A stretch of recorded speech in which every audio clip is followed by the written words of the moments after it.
Hey, what's up, everybody? We are back with another show tonight. Thanks for everybody tuning in. We're about to tune in. Looking forward to talking some good beer here. And we're back with a little twist in the cast.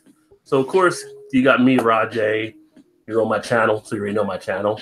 We got Joe from the Beer Patrol, 2 L's on that. Make sure you check him out. His channel's up and rolling like crazy. We got Crazy T, Todd out of Indiana. Still no channel, but always on board to sit around and talk about some beer. And we're bringing in, because all you guys out there trying to keep you under control, we're bringing in Tanya. We're bringing in a female. So we got Tanya Mikowski on tonight. Hey. From her own channel, namesake, Tanya Mikowski. So make sure you check her out. If you haven't checked out her channel yet, you can pull it up on YouTube. MAKOWSKITONYA, and check out some of the beers. She is actually out in the California, San Francisco area, so she's getting a lot of good beers off the West Coast. And we're going to throw down on some beer tonight and talk a little beer news, talk a little beer world, talk whatever we end up talking about. Who knows? We never know, as you know, from watching the show, where this show is actually going to go. We just try to stop it in time before the train wrecks. That's always our goal. So that all being said, for me, I'm going to actually start out drinking one from a local brewery here. It is the Cellar Dweller Eye Opener. And this one comes from Valley Vineyards. Hazelnut Coffee Stout, 7.5% ABV, 6 IBU. So I've had a couple of those. I actually have the review done on this one, so I'll upload that here the next month or whenever it gets done. So, but I'll talk a little bit about that beer here in a little bit. And Joe, what are you drinking tonight there? I'm drinking a beer from a brand new to me, brewery out of Brooklyn, Threes Brewing. This is their Unintentional Fallacy. I love what they have tasting notes on Untapped. They say that it's hazy, clearly hazy. Grapefruit peel, white mystery airheads, because everyone knows that. Yes. Powdered orange juice and Mountain Dew. So like Tang. Yeah, it's pretty damn tasty. And so I have another one from them that one of the tasting notes is Hawaiian fruit punch. So I'm like, yes, I want that. So I might get into that later on. So it's pretty good, though. I enjoy it. Nice. And Todd, what are you drinking?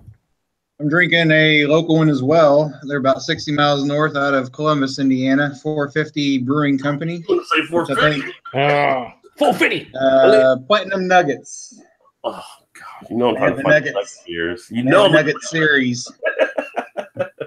This one checks in at 11% alcohol, and it's double dry hopped, double IPA with Galaxy and Citra hops. Have you had their Slurpee yet?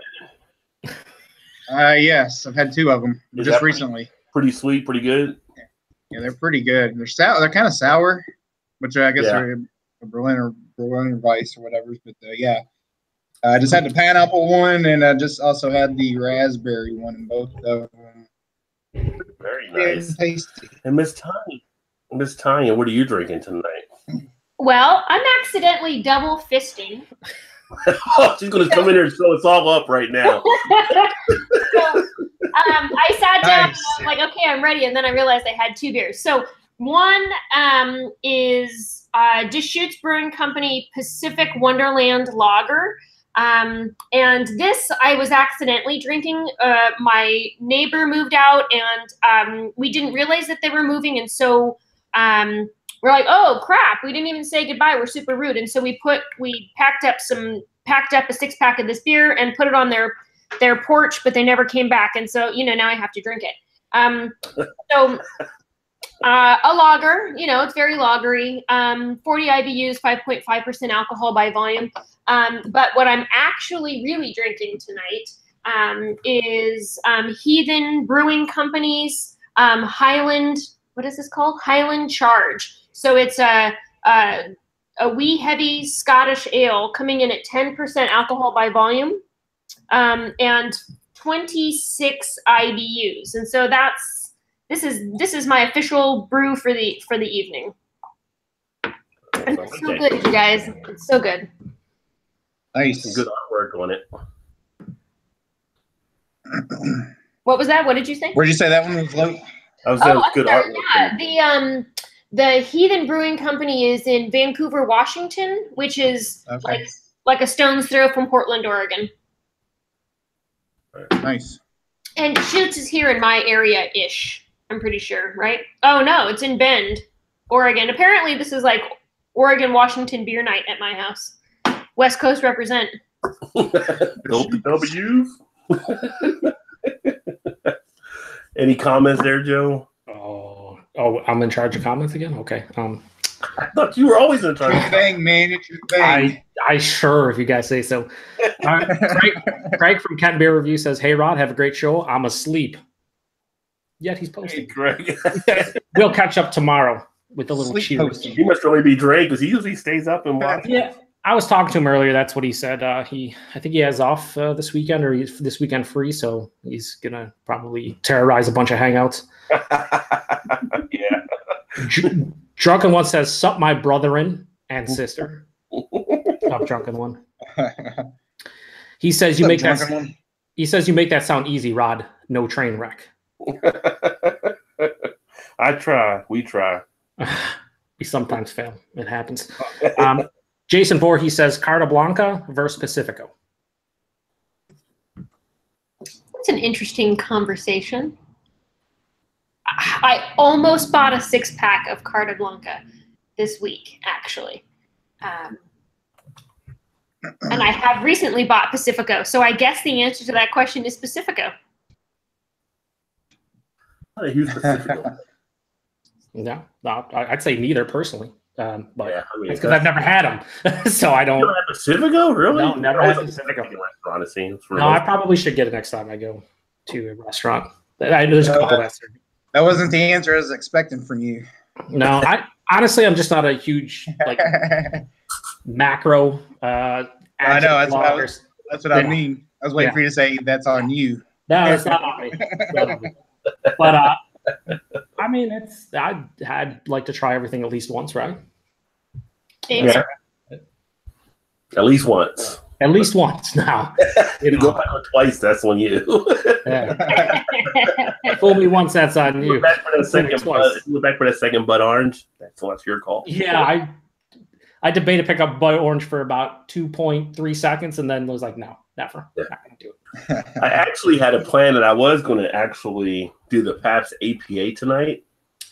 Oh, I have one too. Cannot find it anywhere. Everywhere is now selling out. Like when I was there like a month ago, it was just hanging out on the shelf. White Well. $7.49 for a 4-pack of tall boys or whatever. Now you cannot find it anywhere. Like people are just like grabbing off the shelves, they're saying. So I will try that one at least once. Yeah, I have that in my fridge. I'll give it a go. It was like $1.25 for the tall boy. I was like, yeah, can't really beat that, right? I wasn't. Sounds like a Rajay deal. Whoa, you take that back, Todd. I was going to grab a Jenny Ice just in honor of you doing Jenny Week. $1 tall boy right now. Even I didn't pick up Jenny Ice because I'm that smart. I picked up 7 other Jenny beers. No problem. Yeah, no, I was like, we're not going to mix Jenny Ice into the equation. Sorry. Maybe one week we should just do like a malt show, like Rita's and all that kind of stuff. We could. That's about the only way I'm buying those. I think for most of us, that's probably the only way we're buying them. The only way. Yeah. You know how happy Eric would be if he did that? Oh, he would be. I mean, Kanye was double fisting. That man would be like 7 times fisting. He'd be like, I bought this and this and that. Just settle down, Eric. We don't need you drunk again. That's what we should have done tonight. We also got Keystone with Eric not being here. Oh. He'd have that hard hat on that's got like 4 or 5 things with straws all go into his mouth. Drinking them all at one time. Yeah. So we're missing Eric tonight, as you can see. So he's actually traveling the globe right now. But traveling the globe? He's just in Mississippi. To some people, that's another world. It's another world. Touché. But he's in Mississippi having sushi. Yeah, and not understanding how the sauna works, apparently. Yeah. Yeah. Who doesn't like a hotel room is 77 degrees? I mean, Yeah, it's huge. Yeah, no big deal. just flip that switch on the wall and the air kicks on. What? Yeah, whoa. So, what do we want to talk about here? Anything that you guys saw for any beer news out there? Anything that caught your eye this week? I heard an interesting report about, I guess the beer name is Toast Ale. Have you heard of this? I have not heard Toast Ale. Okay, so that Toasted Lager, is it from Blue Point? Let me find out who the brewing company is. I'll open up an article, but basically, Toast Ale is bread from leftover bread. You know, I guess in the bread industry, yeah, they have like 50% waste because they don't sell it fast enough. I would just assume they would make less, but instead they are selling it to breweries to make beer out of. It's like it replaces 1/3 of the malted barley that would be used in the recipe normally. So it's kind of like an interesting way, I guess, to combat food waste. See previous comment about just not making that much. But so anyway, that was in the news, and I thought that was interesting. And so now this company that's making it, Toast Ale, they have a website, toastale.com, beer made from surplus bread. But now they're encouraging breweries to partner with local bakeries, so that way they can make so that way it's local, because local stale bread is important, I guess, in this process. So I thought that was interesting, and I haven't seen it on shelves. I don't think it's in my area, but that's definitely something that I would at least not watch. That was something I would definitely at least drink one time, So I thought that was interesting. Yeah, I did read a piece on that earlier. I forgot about that. So I did see some stuff on that as well. So a lot of stuff happening with the recycling. I know out of Oregon, there are 4 breweries that are now, I think Whitmer might be one of them, that are now working with recycled glass for the bottles. Mm-hmm. So they're doing some recycling for bottles and stuff. And they got like a coalition they're forming. They're expecting other breweries to get involved. So it's going to be trying a way to, I guess, reduce the cost of bottle and all that kind of stuff, but also get away from some of the waste being done with people dumping products and stuff. So that could be interesting. Is it outside of the normal recycling? I mean, I guess I kind of live in the recycling bubble of the world. In my area, every garbage station has a landfill, a compost, food waste, and a recyclable bin. It's 3 garbages, right? And in the city of San Francisco, you're mandated to have that sorting in your trash. And so in the Bay Area, it's like that all the time. So the idea to me, like, that people are just throwing glass away is crazy. But, in Mississippi, it's another world. So maybe that's happening. Is there a lot? Do you guys recycle your bottles? No, we don't do that in Cincinnati, really, or Kentucky, Ohio, or Kentucky. I mean, they have recycling stuff, but people never rarely use them. I think sometimes it's kind of like you can recycle, but it's like just throw it in the trash for a lot of people, I think. So you have to pay a deposit? No. Oh, see, maybe that's the difference. Like, we do pay a deposit. I think it's 5 cents per bottle. So people go around and pull it out of the trash, 10 cents. Oregon, 10 cents. Anyway, whatever the redemption value is here, I think it's 5 or 10 cents a bottle. But people pull it out of the trash and recycle it. If you don't, like, if you just dump it if you throw things away in a regular street garbage, then people come by and pull it out and take it into recycling. And, at $5 a can or whatever, it's cans, aluminum cans and glass, you get paid to bring back. Yeah, I think Eric, where he's at, they do bottles in Michigan, because he talks about you don't see any bottles because they get money back on them. I don't know if they do the cans, though. But yeah, here we don't do that. You guys do that, Joe? In New York, you recycle us there? Yeah, it's 5 cents. And I always recycle all my stuff. I don't think it's like Utah in Indiana. No, we don't get any return back, but they encourage you to recycle if you pay for the bin. I quit recycling years ago because I saw it go into the same trash can or, in the truck. That would Yeah. be The garbage and the recycling stuff went in the same place. I'm like, well, am I paying for this extra if you're not recycling? So I was like, there ain't no point in me paying for service they're not even performing.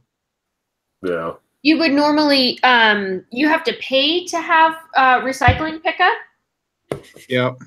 It's not real expensive. I mean, it's very inexpensive. It's like a yearly fee of, I don't know, $20-30 Well, we or pay for our something. station here. We gotta pay like Yeah. the trash removal people. Yeah. Yeah. All I know is I'm paying a 5-cent deposit on all the beer I buy. You better believe I'm getting it back. Right? Yeah.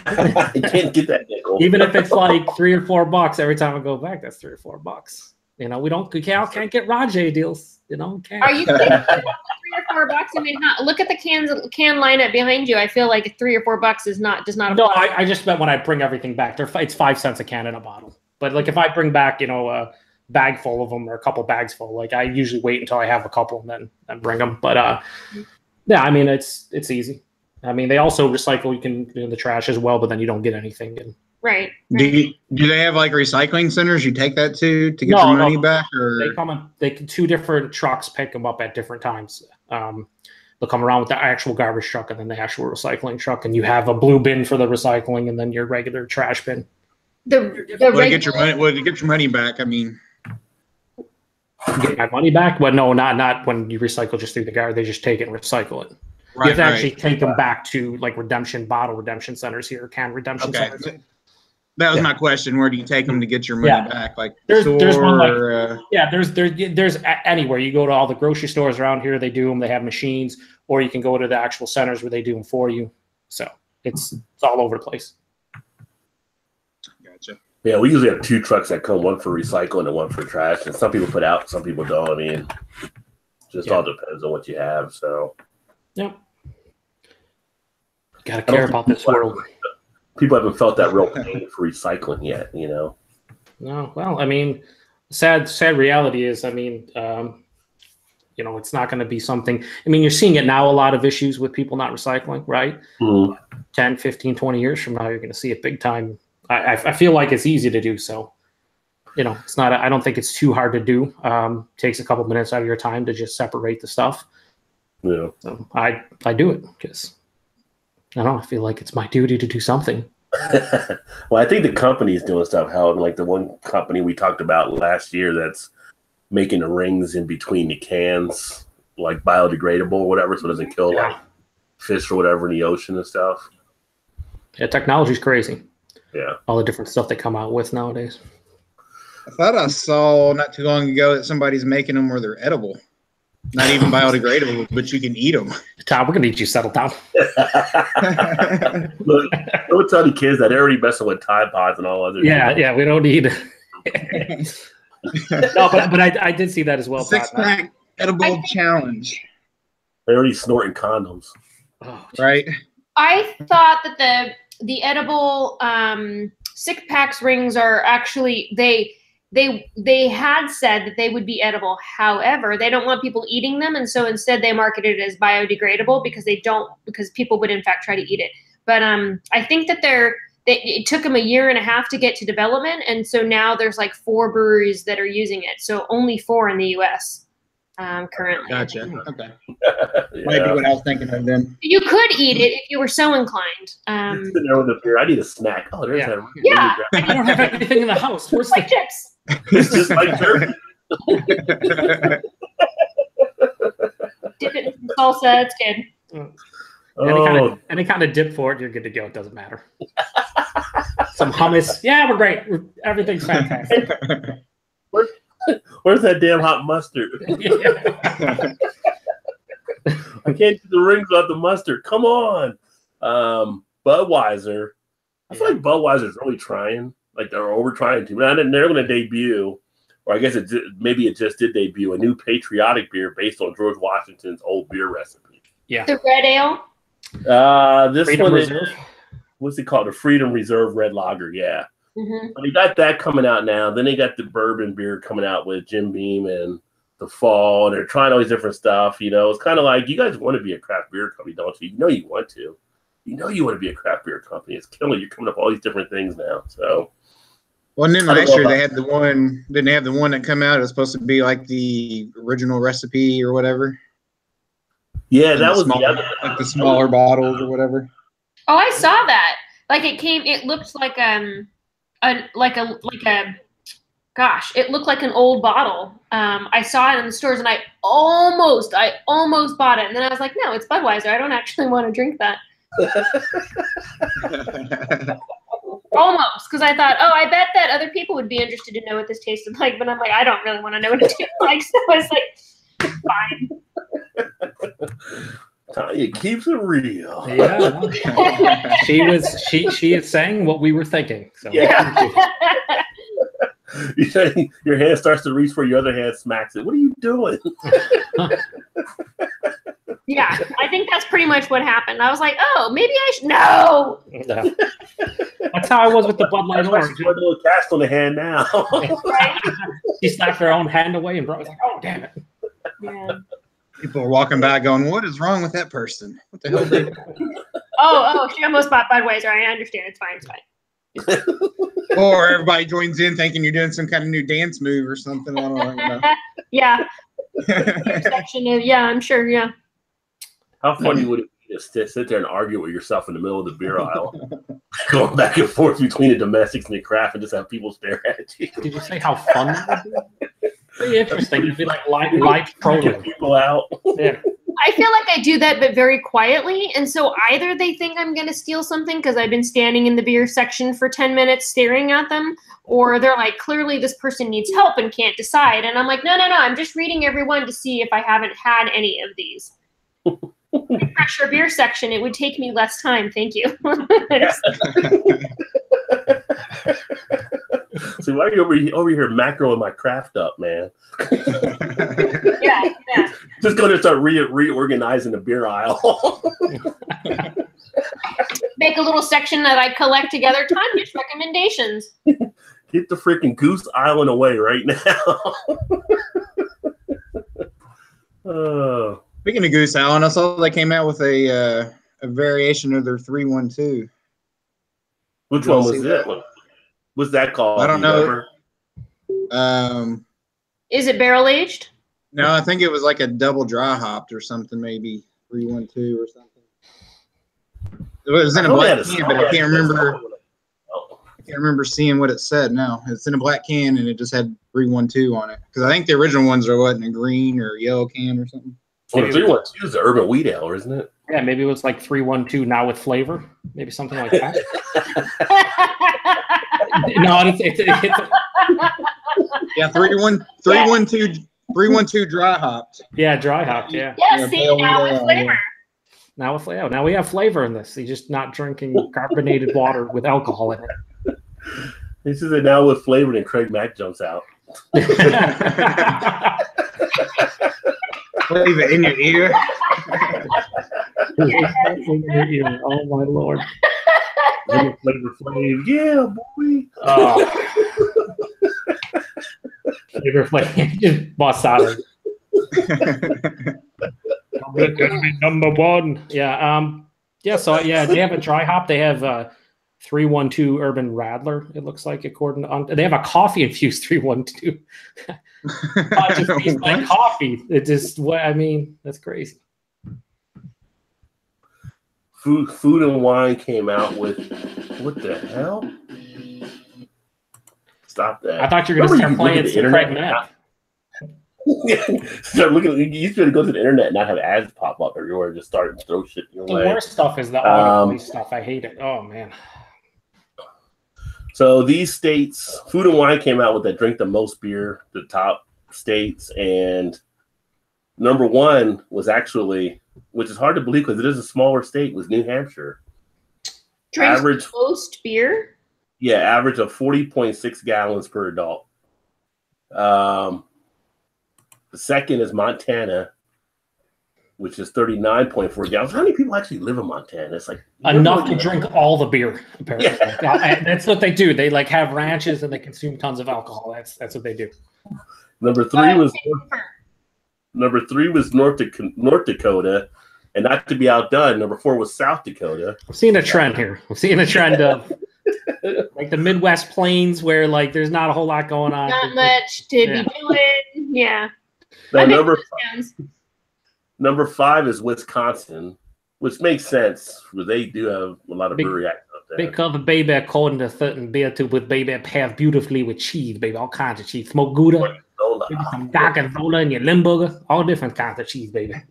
Number 6 is Maine. Yeah. Number 7, Nebraska. Number 8, Nevada. Number 9, Vermont. And number 10, Texas. And that's mostly all drunken one, I'm pretty sure. Yeah, mostly all drunken one. It's interesting how all of those are like the sparsely populated Midwestern states. You know, Montana, North Dakota, South Dakota, Nebraska. Like that's like almost a whole strip right there. Texas, because we skip over Oklahoma because they have a lot of dry county laws. So they don't count. Nevada, there's nothing in Nevada except for like aliens and, you know, nuclear test mountains. And I mean, the aliens are making them drunk. That's what it comes down to. They're scared. Right. Yeah. We could be dead any moment. The aliens are going to take over. Where's my 6-pack? Amen. Well, here's the bottom 10, which may be a little surprising because some of these states you would think they'd be drinking more beer. But number 41 is Arkansas. Arkansas? Yeah, Arkansas. 42 is Massachusetts or Massachusetts, depending on your teeth. Depending on your teeth, he says. Some people can't say Massachusetts. I've learned that. No, they can't. Massachusetts is not. They say a bunch of other stuff. Yeah. 43 is where I'm actually at, Kentucky. So I thought I was covering people, but more people told their support. Yeah, I thought you were pulling your weight. What's going on? 44 is where Todd's at, Indiana. Wow. 45 is Rhode Island. 46 is where Joe's at, New York. Too many people here. It doesn't even out, right? Right. So 47 is New Jersey. 48 is Maryland. 49 is Connecticut. And 50 is Utah. Which with the Mormons in Utah, you kind of figure they might be out there. But a lot of dry counties there, too. Utah makes good beer out of Utah. So I'm like... Yeah, I like Utah. They are one of those... They're one of those breweries that really never got a lot of pub, even when I first got into craft beer. But they always made interesting beers, and they were always pretty good. So, yeah, I just did that upload with that lime pilsner, which I'm not usually a lime person, but that one actually, you've been on a lime kick with all your reviews. I mean, the last two, that is. I try to time those up. It's like happened to fall in place like that. And tomorrow, I've got a backlog of 30. Oh, you have a backlog of 30 reviews still? Jesus. Yeah. I can't always get them all up there, Joe. I'm drinking and I'm going. That's true. I hear you. I got a lime beer coming tomorrow for a review, so I'm right. I mean, I'm just taking over for you now that you had your 2 lime reviews. Now I'll take the gauntlet and we'll just pass it on to someone else. We get the lime rolling. Yeah, it's hopefully no one reviews Bud Light Lime or Labatt Blue Light Lime or anything. Know what those taste like. He has to, right? Yeah. I'm sure it's on. But so Labatt Blue. They actually, and I don't know how, I don't even think they sell this in Canada, but they have like a flavor pack or whatever they call it. So they have like Labatt Blue lemon. I think it's Labatt Blue light lemon, grapefruit, and orange. And I'm just like, they don't even sell this in their own country. Why are they selling it here? Good for you, for us suckers. Yeah, I have no idea what they're doing, and I don't want to know. Dumb Americans, they'll buy it. They will. That is actually true. I feel like it was expired, and they're just like, meh, sell it down there, throw some flavor packets in with it, it's fine. Yeah, they have lime, tangerine, orange, grapefruit. I'm like, why? Just why? But in this area, in the Western New York area, so I'm in Buffalo, and Labatt Blue is the biggest selling of the macro in my area. By far. It's not even close. Because we're so close to the border, it's basically Labatt Blue. It's just king around here. They're actually Labatt Blue, and I think it's this summer they're supposed to open a brew house or a brew pub in downtown Buffalo where they're going to do small batch stuff with Labatt Blue. I would like to go check it out, assuming like they actually do like small batch, kind of like Genesee Brew House. Hopefully they do stuff like that. I think they'd be curious to check out, but I don't know what it is about Western New York and Labatt Blue, but they're all about it. Why? Yeah, our Kroger gets Labatt Blue pretty common. Actually, I don't have really a bad thing with Labatt Blue. If I had to drink a macro, I could drink a Labatt and be okay with it. I actually like cooking it in chili. It actually comes out well. Oh, I could see it in chili. I did the blind taste testing I did a couple weeks ago with my cousin. It was Coors Light, Miller Light, Bud Light, and Labatt Blue Light. And by far in the blind taste test, I hated Labatt Blue Light, apparently. I was like, this is gross. Yeah. I don't know. I was like, this is gross. It has kind of off flavor, not great. And they're like, yeah, that's a Labatt Blue Light. I'm like, I knew I hated it. That's why they need flavor packets. Yeah, they need flavor. Yeah, let's tang everything up. I'm on board. Right. I mean, also maybe it adds electrolytes, and then you're balancing out your hydration.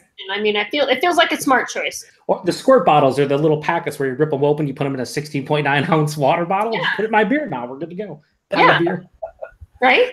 Put some B vitamins in there. I'm pretty sure alcohol depletes B vitamins, and then it's just like net zero. Yep. You're fine. You offset everything. Everything's even. You just drink as many as you want, as long as you have that flavor packet with electrolytes. I'm on board for that. Someone needs to do that. You know, it'll be interesting. There's like packets called emergency, that are electrolytes and B vitamins. Yeah. I wonder if I can just put that into a beer. Like, what would happen? Would it be awful? That would make for a great video, actually. I might do that. But it'd have to be something. It would go in a lager really well. Yeah, it'd have to be something that has kind of neutral flavors or nothing too big, so you kind of get the effect. But I'd be curious. I mean, you put it in water and it turns water into whatever. So if you could do that with beer and then you get like a 5% lager, it could be a great night. Yeah. Mm-hmm. All right, stay tuned. We'll make videos. Oh, you get one of those little hop liquids you could put into it. That'd be an interesting experiment. They make the hop liquids you can squirt into macro beers now. Oh yeah, you can buy them if you want to brew with a hop extract, liquid extract, but you could put it in anything, I guess. You know what's the one cool thing, and they haven't had it in a while here. There's a bottle shop here in downtown Buffalo. They used to have a local, I guess he was basically a home brewer. He used to make hop lemonade. And what he'd do is he'd single hop a lemonade, and he would bring it to the store, and he'd have a keg of it, and then they'd sell it. And it was awesome because it's kind of like a single hop beer where you could figure out what the flavor profile and the aroma profile of that hop was, but you weren't getting drunk because you're drinking lemonade. It was really cool, and I'd like to see more, like even like a hop soda, something where you cut the sweetness a little bit and you have a hop, something where you could learn to drink or learn and understand different hops without needing to drink beer. Yeah, we have the hop water. Cool. Yeah. We have the hop water here that people can get. Oh, hop water. That's I guess that would be another way to go. Yeah, I think I've heard of hop water actually. Yeah. I haven't seen it because I would review that. I haven't either.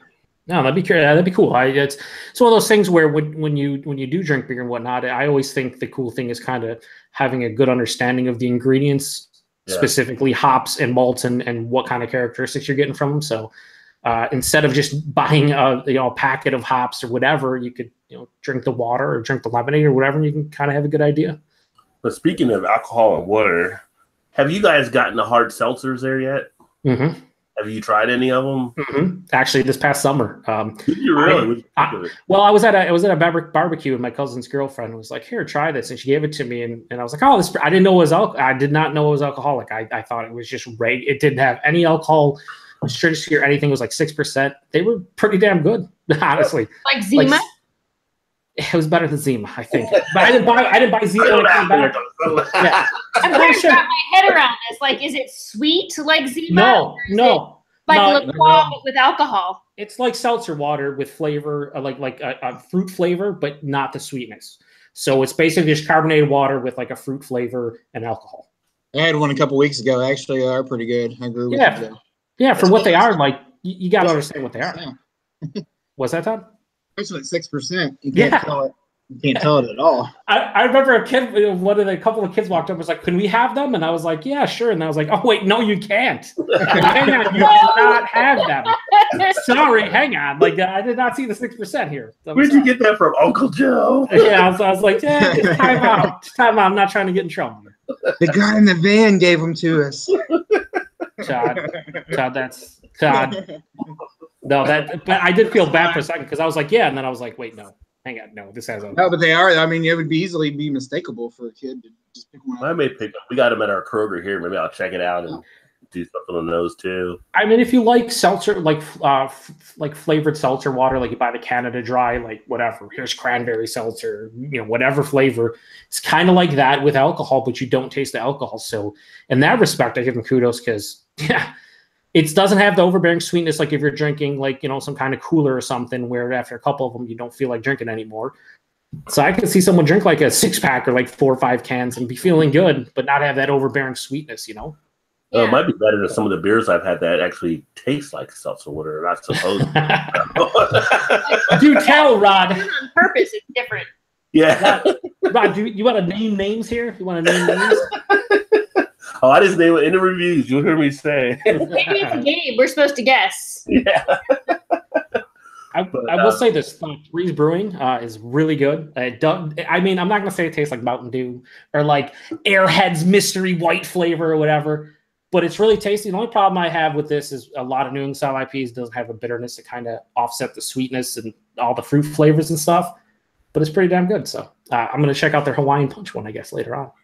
Well, this one's pretty good too. I'm gonna open the second one here. This eye opener. If you like hazelnut and coffee, I mean, you're basically getting that in a beer. Have you guys ever tried the knee deep? Was it Stoutello? No, I haven't seen that one. We don't get a lot of knee deep that I've seen here. So it's basically like they try to mimic the Nutella flavor. It's pretty good, but I think the beer's like 6 or 7%. Should probably be an imperial stout, but anything with hazelnuts, I'm always down to try. Yeah. Then any comments before I switch over to the next thing here? I guess. All right, so we have Earth says cheers to all. Cheers, Earth. Cheers, Earth. Cheers. And then Drunken One and Earth have a nice little hello. He's like, hey, Earth. And he's like, howdy, Sparky. And, they're having fun. Drunken One then says, I take my bottles to a friend's house. He lives in the city where they recycle glass. And as for the cans, the scrap dealers will buy it by the pound.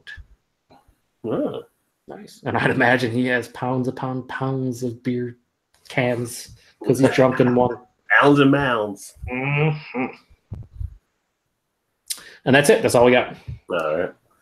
And by the way, if you don't know, I keep looking this way. Right now, the National Cornhole Championship is on ESPN too. That's like the perfect beer drinking sport. I mean, people are in the fans, they're drinking their beers, they're watching. It's like you were sitting at our barbecue. Let's turn it on. Yeah. And the 2 guys in it, father and son. The father won the 1-on-1, and they got a dual team with him and his son. They're actually from right here locally to me, like 10 minutes. Oh man, are you considering them athletes right now? Is that what you're saying, Ron? Consider athletes. I feel like you're saying they're athletes. They're right in the hole like every time. They got skills. I give them that. You're like the NBA playoffs are on, the NHL playoffs on, but I'm watching this cornhole championship over here, fellas. It's great times, everybody. It's such a fun. It's to me. And I harken back to a couple months ago where you're like, I didn't even know cornhole was on TV or and now you're like religiously watching it like, oh man, this is the greatest matchup of all time. It's this father-son team versus this and that. It's like, holy crap, what happened? It's funny though because they like sit here and they bark at each other, they talk shit, and they bark at each other. Well, not bark. I'm talking. They're basically smack talking each other. That's cool. And you know they're drinking beers at commercial break. Yeah, that probably true athlete, because LeBron's not doing that at commercial or timeout. He ain't drinking nothing but Gatorade or water. He's drinking his Sprite. LeBron's got a Sprite going. This is like watching dodgeball, like how they were all because the announcers. I would meet when I was watching with the South. The announcers were into it like Gary Cole was on dodgeball with Jason Bateman. The Ocho. He's like, pulled off a 4-bagger. Blah, blah, blah. Yeah, so anybody looking to tune in? I mean, we had curling discussions. Why not cornhole? So, we've had a little bit more than just curling discussions. We've had certain chats be copyright infringed upon. You put on a little bit of a chat. You just start sharing curling links from the Olympics, and guess what? Not a great idea. IOC will shut you down. They will shut you down. No, the Olympics are like, you can't do that. There's a new yogurt beer on the way. What? That's bullshit. A new yogurt beer. New Belgium is teaming up with Noosa Yogurt to create a mixed berry yogurt beer. Beery play with a mixed. Is a beer plate one their mixed berry yogurt. It's going to be called Bruza Berry Tart. And you eat it, and it No, has it's a beer. alcohol? You drink it. You drink it. It's a beer. With But they use culture? the yogurt in the base, I guess, and part of the fermentation and stuff. So it's cultured? I mean, is it like kombucha? Is that what we're talking about? Like, that shit's gross. I mean, it's a beer. Well, I mean, we have beer here done with graters, and they do ice cream type stuff. Well, it's not that far of a stretch either, because lactobacillus, which is prominent in Berliner Weisses and Goses as a kettle sour, isn't that like one of the main whatever in yogurts? Like It is. You're right. Yeah. for the tartness you get in like the yogurt and the tartness you get in the sour beers. I mean, the kettle sours. Yeah, and yes, you're right. And arguably, that is what I hate about sour beers. So maybe that's why I'm so freaked out by that idea. Yeah. The same thing I think about Brettanomyces. It's just, I don't know. It's gross. But anyway, fine. Now you're like, lock the doors, bang down the matches. We will not have yogurt beer in this house. No, but You know what we were saying earlier, though? Totally would try it once. I would try it once. I would make a video, and it might be like, New Belgium put some good stuff out there. So, but they selected a milk stout as the base style to play on the yogurt theme. Thought it would complement the fruit. Then they acidified the stout with Noosa's sour culture for mixed fermentation goodness. The fruit mix is blueberry, blackberry, and raspberry. It has even mixes of dark jammy fruit, toasty chocolate, and tart sour that give it a delicious taste. 5% alcohol for crushability. It's in there, crushability. Crushability. Settle down with the tasting notes. They're out of hand. I think I don't know, like a sour IPA would make more sense to me than like a milk stout. I know lactose being in obviously it's milk sugar. I get it. But there's also a lot of IPAs and sour beers that use lactose in it now. So I feel like the accentuated fruit flavors from the hops would work well with what they're trying to do. But I'm just nobody, so it doesn't matter. But it'd be interesting to try. It sounds unique, but I don't know about it. I don't know. Yeah, I don't know. I mean, here's the thing. It's no Bud Light Orange.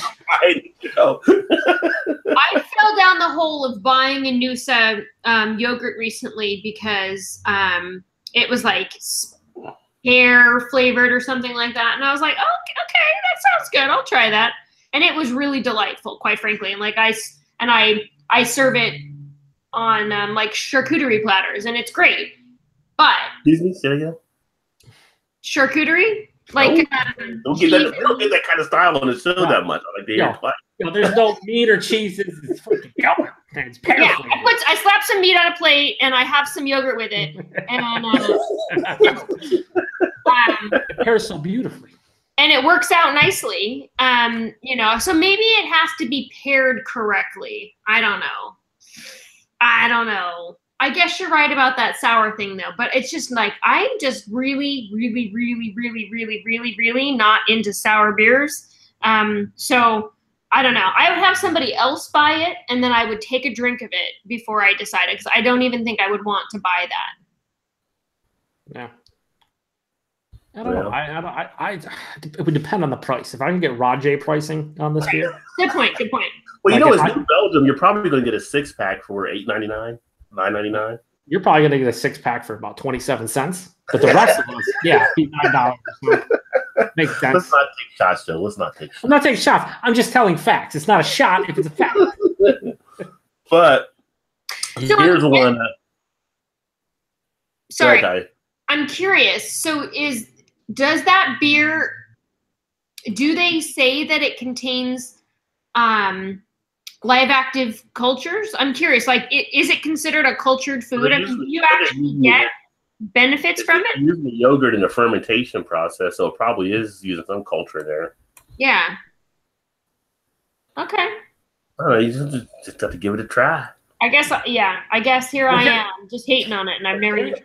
Here's what you could do, Rod. You could buy the aforementioned 6-pack for 27 cents and then send beer mails out to everyone with the beer included. Then we don't have to buy it, and then everyone's happy. Oh, Right, 27 cents, right? yeah, and There that you go. circumvents that exactly lines up with my scenario where I said I'll let somebody else buy it and then I'll try it. So cool, thanks, Rajay. Do that. I'm on board. I mean, I'll try. Well, here's one that may match up better then, since we got a bit of a mixed bag on that one. Ballast Point is about to launch, well, they did launch already, so it's hitting markets, is their Moscow Mule Ale. Yeah. So I don't know if you've seen that there yet. I haven't seen it here yet, but 10% ABV. It showed up here. And then And so it's what, lime? Yeah. So that sounds to me a lot like a shandy.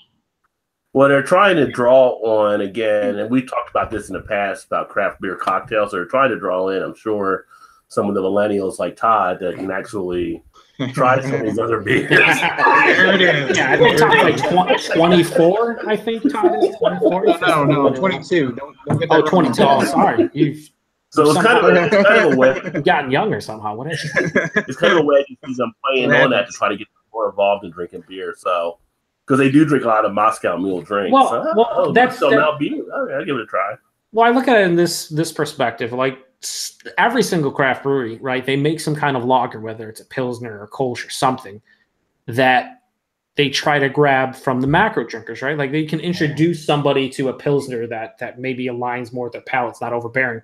So if you're trying to grab somebody who likes mixed drinks or likes cocktails to make a Moscow Mule beer and try to bring them in, I see it. But then the other part of me is like, just drink the cocktail. You don't need, especially, isn't this beer like 10% or something? It's like, it's hot. ABV. Yeah, it's a big beer. So I don't know how that's going to play with somebody who actually likes Moscow Mules, even, they're higher percentage, obviously, but beer higher percentage is a bit different than a cocktail or a mixed drink higher percentage. Well, I like the piece they write on here. They said 10% ABV, not necessarily cocktail levels, but it's twice as strong as Budweiser. Taking shots at Bud there. Yeah, that's Food and wine, taking shots. yeah, and they're doing it on behalf of a brewery that's owned by Constellation. So good job, Food and Wine. Great job. But they did say this was a runaway among the team, as they did try some other things like old-fashioned and Irish coffee. This was the one far going the most popular of all of them they tried. I tried Evil Twins Irish-ish coffee stout, I think on the show like 3 or 4 weeks ago. It was damn good. Yeah. It was damn good. So I guess I enjoyed that cocktail beer, whatever mixture.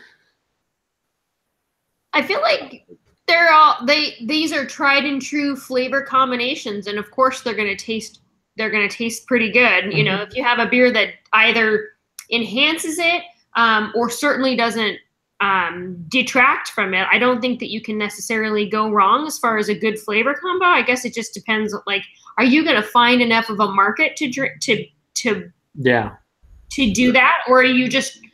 I think sometimes companies in general and breweries specifically are putting something new on the shelves just to catch your eye. Like I said, I stand in the aisle and I read everything to look for something that I haven't tried.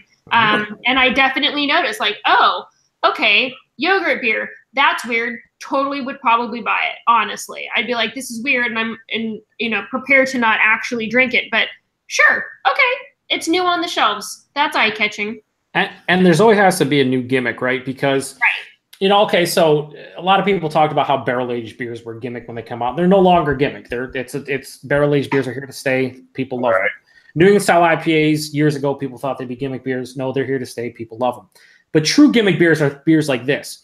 Or like, let's say, for instance, Not Your Father's Root Beer, which 2 or 3 years ago, people were going nuts. It was selling out like in hours here. People were buying it because it tastes like root beer.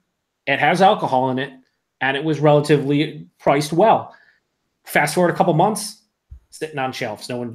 It's there has to be gimmicks, and now it seems the gimmicks are like cocktail beers. That's like the gimmick right now. I think you're right about that. Yeah, there's always going to be gimmicks in craft beer because you always want to pull in new consumers. You want new people you want people buying your beer and your products because you're a business and that's how it works. So they always got to get gimmicky to bring in people who don't drink craft beer or beer in general. I get that point of it, but it seems to me a lot of these places are just like throwing stuff against the wall and hoping something sticks for a period of time. So like this Moscow Mule beer might be awesome for people who drink that specific cocktail. But after a while, the novelty is going to kind of just fade away and just be done. And they're just going to be like, you know what? I enjoy this, but I actually enjoy the cocktail a bit more. So I'm just going to stick with what I know. And you see that over and over again. So it's a cool concept. And I like the creativity and thinking outside the box. But at the end of the day, I highly doubt you see Moscow Mule 2 years from now in Ballast Point's lineup at any point. But see, here's the good thing. What is they're only releasing it through the spring and summer.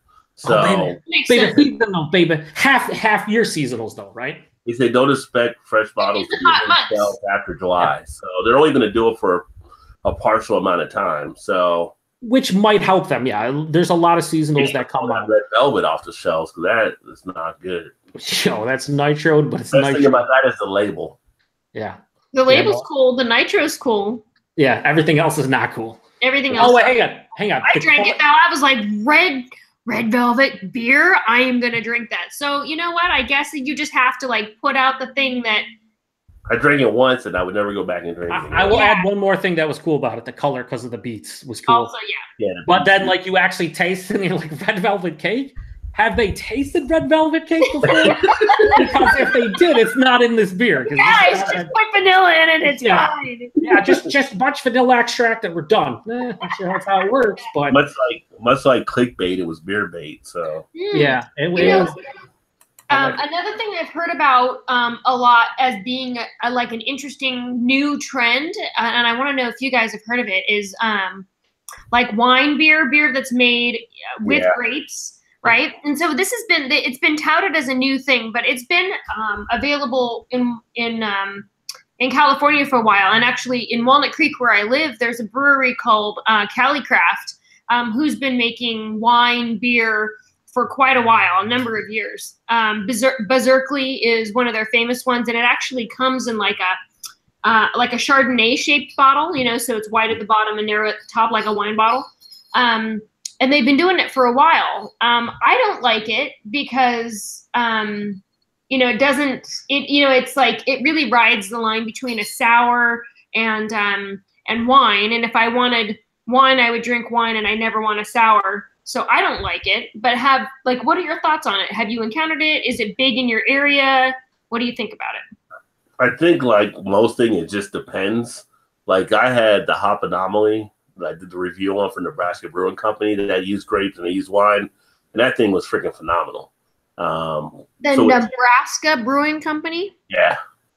And it was really tasty. I've had other wine beers that are pretty tasty, but some are like almost drinking a wine that I've had too. So, but again, the allure is because wine sales have been doing a pretty decent job to try to get some of the wine drinkers in. So it's heading that way. It's just like now you're starting to see some of the liquor companies using craft beer barrels for stuff too, to try to get some of that flavor there. So they're all linking together, kind of this hybrid, depending on who you're in. You're thinking that other grass is greener. You want a part of that as well. Yeah. Well, give me an example of a liquor company using beer barrels. Well, right now, if you go out and you get Jameson, now the Irish whiskey, not Bushmill, Jameson. They have an IPA. They have an IPA whiskey. Yeah, a couple other ones in barrels. But I think that's the beer company, not Jameson, putting that out, right? No, Jameson. This Jameson. It's right on there. Yeah. It's called Caskmates, I'm pretty sure. Yeah, Caskmates. Yeah. Yeah, I've seen that recently. I haven't seen it like in a viable way, but I've heard about it. I would drink that. And I was at a bar a couple weeks ago, and people were loving it. They were drinking it. They were like, "Yeah, let me get the IPA whiskey and stuff." So the IPA. Yes, I mean that's how they're just becoming known. So they're doing all this together and stuff, and I think it's good. People are trying different things. I mean, the fun time I had when I used to bartend is that we got to mix different things and try different things. So it's kind of cool watching people experience that. It's like food, right? You mix stuff up, and you like things. Yes. This is the thing, and I talk about this all the time, and I've had for a long time. But drink what you like, and if somebody creates something that sounds weird and gimmicky and outside the box, if people like it, they like it. It's just how the world works. I mean, at some point, someone thought the person making a Boilermaker was an idiot. Yeah. And I used to see people put whiskey in beer all the time. Yeah, now it's commonplace. It's that's why, like, we're talking about the gimmicky beers, and you're throwing the things against the wall. You don't know whatever's going to stick, and there might be something that sticks and is around forever. So, you know, you got to try. If you don't try, then you're not. I don't think you're doing it right. I mean, you have to be creative and innovative, even if it's in ways that people kind of give you the stink eye. Because I agree. You know, I agree. You I never like know. new things because otherwise it just gets boring. And like you said, new styles come out, and people love to hate new things. Like, oh, let's talk about how much we hate hazy IPAs, and I'm like, come on, like, don't drink it if you don't like it, and otherwise, shut up.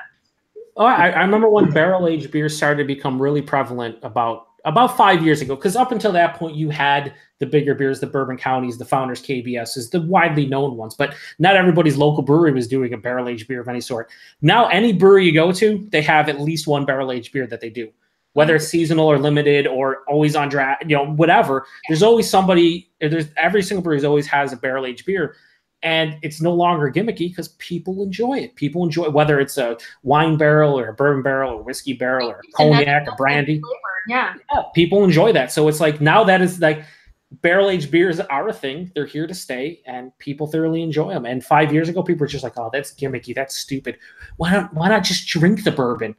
Because maybe people like the bourbon with the beer. Maybe they like that. So who are you to tell them what they should like, right? So it's one of those things where, you know, 5 years from now, I'm sure there's going to be crazy styles that right now we didn't even contemplate in our brains. Like, wow, I didn't even see that coming. Yogurt beer. Yeah, well, yogurt beer. Yogurt beer is going to be at the top of the food chain. It's going to be all kind of different things. Someone told you last year they're going to have a beer with sparkle, right? Sparkling beer. You'd be like, what? The glitter beers? Oh, you guys, I'm so excited about glitter beer. Before we get into that, let me read something. Okay, go ahead. And I'm going to read the comments because I've been neglecting them like a bad bitch. Okay, all right. So I had my roommate last year made for her friend's wedding like an infused liquor. So she got, I don't know, you know, Everclear, right? And put some stuff in it and some vanilla beans, and like cardamom, and it was really like interesting, spicy. And then she dyed it yellow and put gold glitter in it, and like gave it to her in this really nice tall bottle. So it was beautiful. I don't know if you've ever seen Vinique, you know, but you like shake the bottle and it's beautiful and it's very nice and it looks great. You can put it on ice. You can, you know, mix it into a cocktail and it's still beautiful. And I've had it a couple times and I'm like, this is cool. Like it's flashy. Like it looks pretty. There's definitely a market for that. And so she gave me her leftover glitter from when she made this cardamom liqueur. And I mixed it into a beer that I had made. And I was like, okay, the carbonation keeps it, because what I wanted to know is like, is it just all going to fall to the bottom and it's going to be boring, or will the carbonation keep the glitter going the whole time and it'll look pretty the whole time? So I did an experiment, and it was pretty cool looking. So I actually had planned to brew and release a glitter beer, and then it like came, and then I didn't because I moved and I had surgery and all this ridiculous stuff, and now it's a fucking thing. I'm so sad. Like this was like this. Yeah, you like I had this stuff in my garage, you guys. You missed your opportunity there.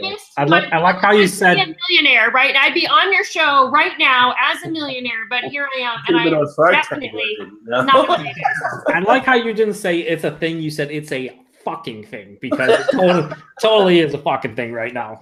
Yeah, it's a thing. Like, and the crappiest thing about this amazing thing is that I can't get it in my area, and you know, so maybe I'll be the millionaire, like quarter millionaire, because, you know, now it's just regional, but for my region, because we clearly need glitter beer here.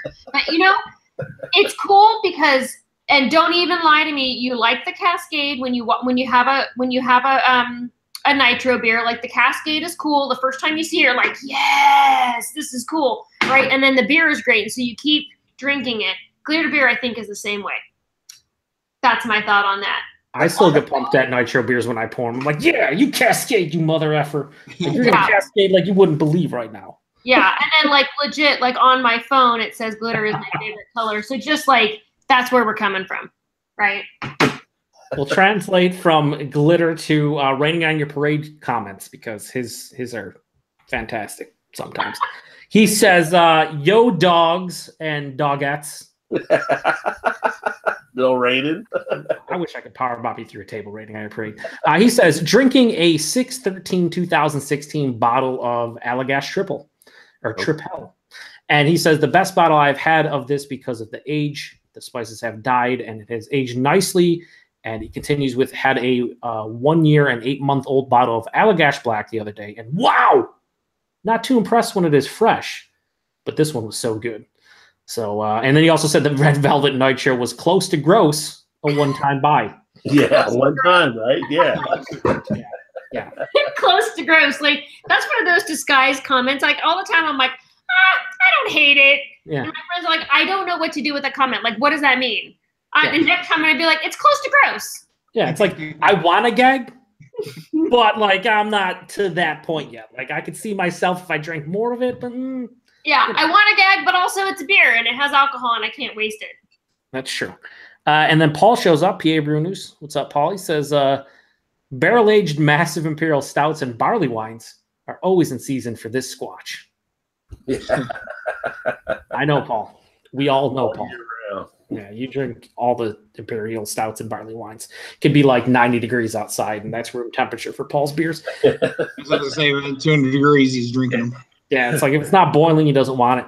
Ring Our Parade then says, it's not warm enough. No, not at all. I mean, man, Paul.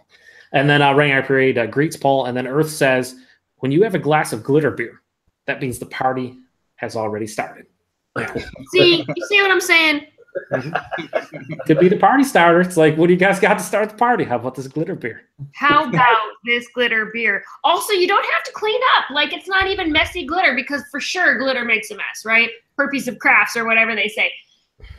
I mean, what do you like serve? What do you serve the glitter beer in? I mean, in beer, I don't see it really in a mug. I mean, a tulip glass. I mean, if you just maybe have a taku at some point, or it has to be some kind of fancy glass. It can't. You're not serving it in like a regular. Can you put it in the filter and get away with it? I have this envision of pouring glitter beer, and all of a sudden, like techno starts in the background. Yeah. And then the dancing Viking from YouTube shows up. Like if you have it like Leader Das Boot Blast type of thing going on. Oh my god, I have a Das Boot. I'm gonna go. All the glitter beer. I'm gonna serve it in the boot. You can't really do it. If you are drinking a glitter beer, can you make fun of someone drinking a Zima at that time? I don't know. Is the foot an equal? Is the foot an equal at that moment? Yeah, I mean, Zima. I think any time's appropriate to make fun of somebody drinking Zima. It depends, Rod. Did you try and time travel to 1997 and you're drinking the Zima, or is it actually now? If it's actually that, but they're coming back out. They got them wrapped in stores to release like here. Wait, Brian, is that with a Jolly Rancher or no? Jolly Rancher time. God, watermelon Jolly Rancher, preferably. Let's do this. Look at Blue. Hello, we need to tell them don't send flavor packets to just send a pack of Jolly Ranchers. Yeah, no, that would work. I think you need to do like a comparison video. Zima versus glitter beers. Head battle. How do you order the glitter beer? You walk up there and you're like, I'd like to get a glitter beer. What do you want? Glitter beer. Every time someone says glitter, I think of the Chappelle Show sketch. I don't know if you remember where he does the Cribs episode and he's eating like the dinosaur egg and he sprinkles the glitter on it because he's like talking about like the he's like, this is one of the last 2 T-Rex eggs in existence. It's so expensive. And then he sprinkles glitter on it. He's like, it makes your dookie tinkle. Like it's like I don't understand, but like that's what I'm thinking about glitter. That's what I'm thinking about the glitter beers. It's the Chappelle Show sketch. Chappelle Show. Yeah. Yeah, the whole glitter beer thing. There's some things in question about that. Dig a little deeper. Well, I mean, it's like anything else. It's a gimmick. It really doesn't add anything but appearance to it, right? But if it's, I mean, kind of like Tanya was saying, if like nitro beer adds, obviously the mouthfeel and whatnot, but cascading's cool. So I mean, it's glitter beer. It's glitter. Yeah. You might be excited to try it. Be like, yeah, my beer's glittering. Let me drink it up. If the beer's good, obviously. Who cares if glitter's in a shitty beer? Then at that point, like, I don't care. It can be all. That's a good point. Yeah, if it looks cool, I don't care. If I drink it and it's terrible, then I'm gonna hate something. Right. And the thing is, it doesn't impact flavor. Go ahead. I'm sorry. Sorry, Tony. Go ahead. No, you go. I was gonna say, are they actually using glitter, or is it something simulating glitter? It's food grade. They call it food grade glitter. So it's not glitter, okay. like it's not plastic, because I'm relatively certain you shouldn't ingest that. And it comes like, it's not like colored sugar, because that would just dissolve, but it has I don't even know, staying power, I guess I would say. I wish I had the package so I could read it to you, but basically it's I don't know, metallic flake of some kind, but really, really, really, usually really, really, really fine, like dust, not like glitter. Because glitter is. It has to be like the food that you see nowadays, like when people are talking about some of the most expensive foods, and they'll be like shaved 24 karat gold or whatever, and they're eating it. So it has to be something on that level where it's obviously edible and it's not going to mess up your body. But hopefully, it's not even. I don't even think it's like heavy metals at that point. No. Because theoretically, if you eat gold, like you're just going to poop it out because it has no value. Right. Like you don't see the glitter again. Like it just like whoop, it's gone. Whoever's eating gold wherever you're pooping, that's where I'm at, because I want that gold. Right? No kidding. Right now. So now, yeah, like fuck recycling and their 5 cents. going through feces. Where's the gold at? Like, where's the gold? Oh, this is just glitter, but where's the gold? Right. So everybody who drank Goldschlager, can you report back to us the time to live? Like, when's the good time to come by? Yeah, just let us know. You drink enough of it, we might be able to make a solid profit. Earth says disco ball, baby. They fed it like Dusty Road, baby. Eric Gilbert, what's up, Eric? He says fishbowl. You're getting it if drink Zima. Oh, fish. Okay. I get what he's saying. Yeah, it took a second for me to figure it out. And then Rainy Eye Priest says, I'm only going to drink a glitter beer if the glitter is organic.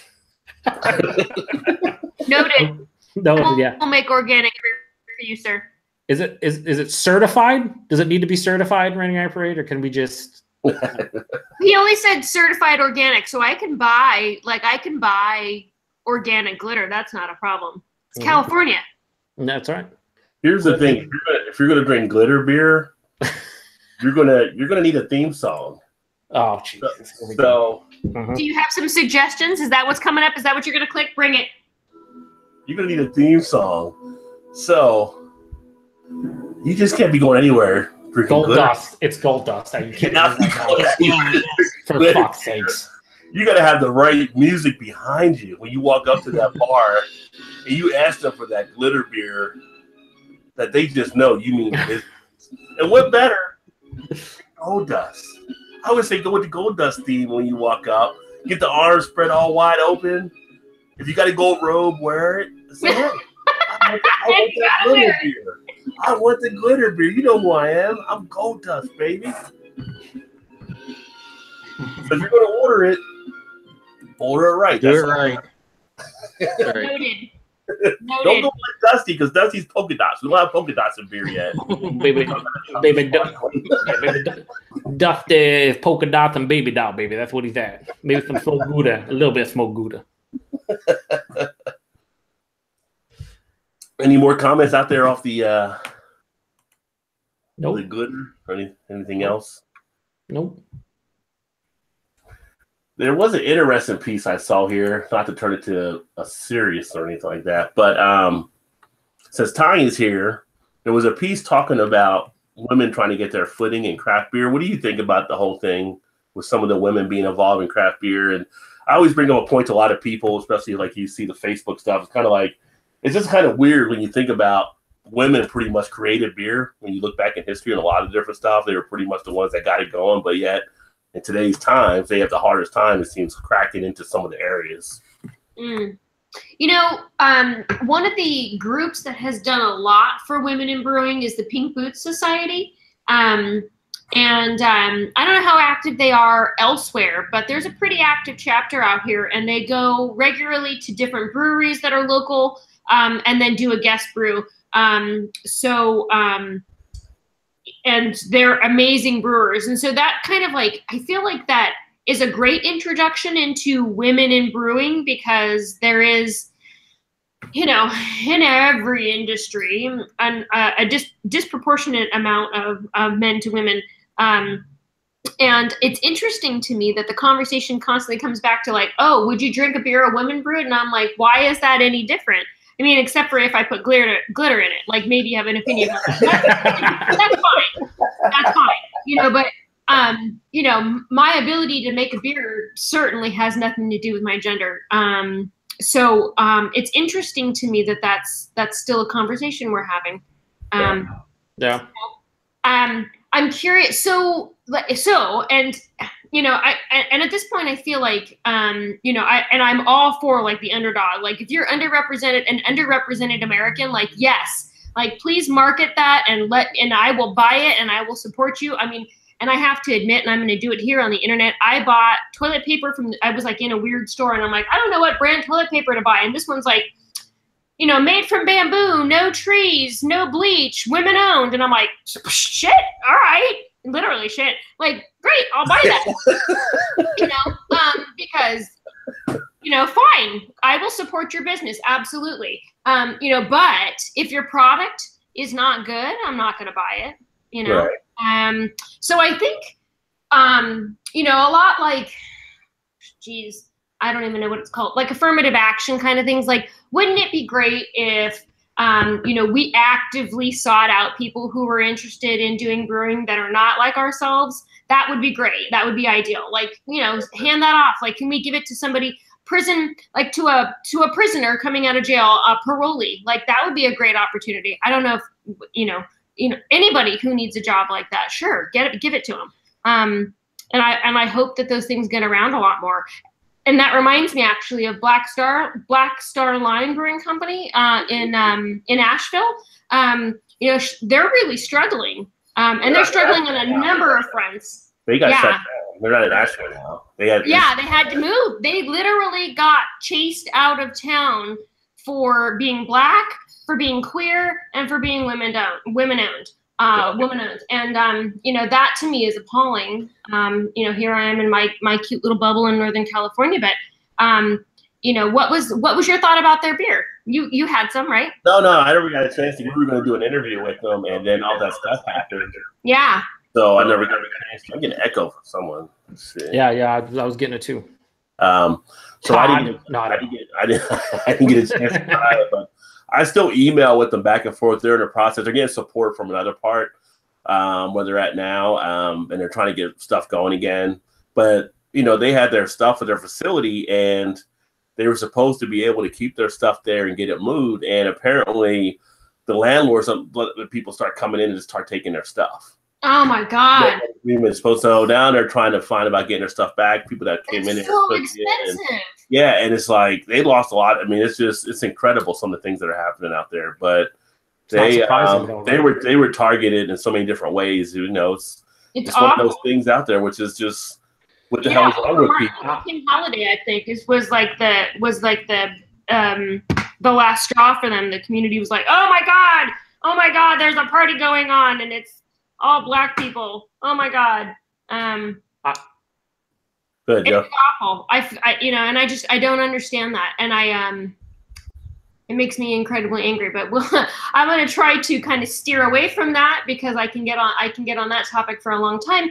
But to circle it back to, like, you know, women in brewing, yes, like, let's, because they're going to come up with new and interesting ideas. Glitter beer aside, you know, like, they're going to come up with new and interesting ideas, like, and maybe they've had different cocktail experiences because they had fruited cocktails. And so, like, the Moscow Mule becomes really popular, although I think they would probably do Cosmos, because quite frankly, that's a really great drink, you know, but like, let's do that. What's that experience look like? You know, I think every industry has benefited from more diversity, be it racial diversity, gender diversity, queer diversity, disability diversity, because you reach a larger audience, and you know, you have new and interesting products. Yeah, somebody from different communities, I'll tell you, that's just stupid. That doesn't work, you know. You know, I think that's one of the problems where they run into some of the label on some of the beers and some of the other communities that are like, why would I want to buy that beer? That's just like not representative. Or these beers that come out, and I can't think of any good examples. Like there were some that were particularly controversial, but like, gosh, I wish I could think of them as examples.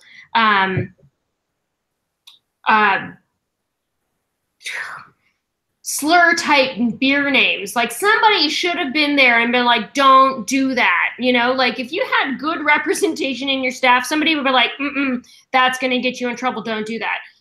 You know, and that has value for any business, quite frankly. You know, don't put boobs on beer. Like don't. 2018, you guys, like, can we not?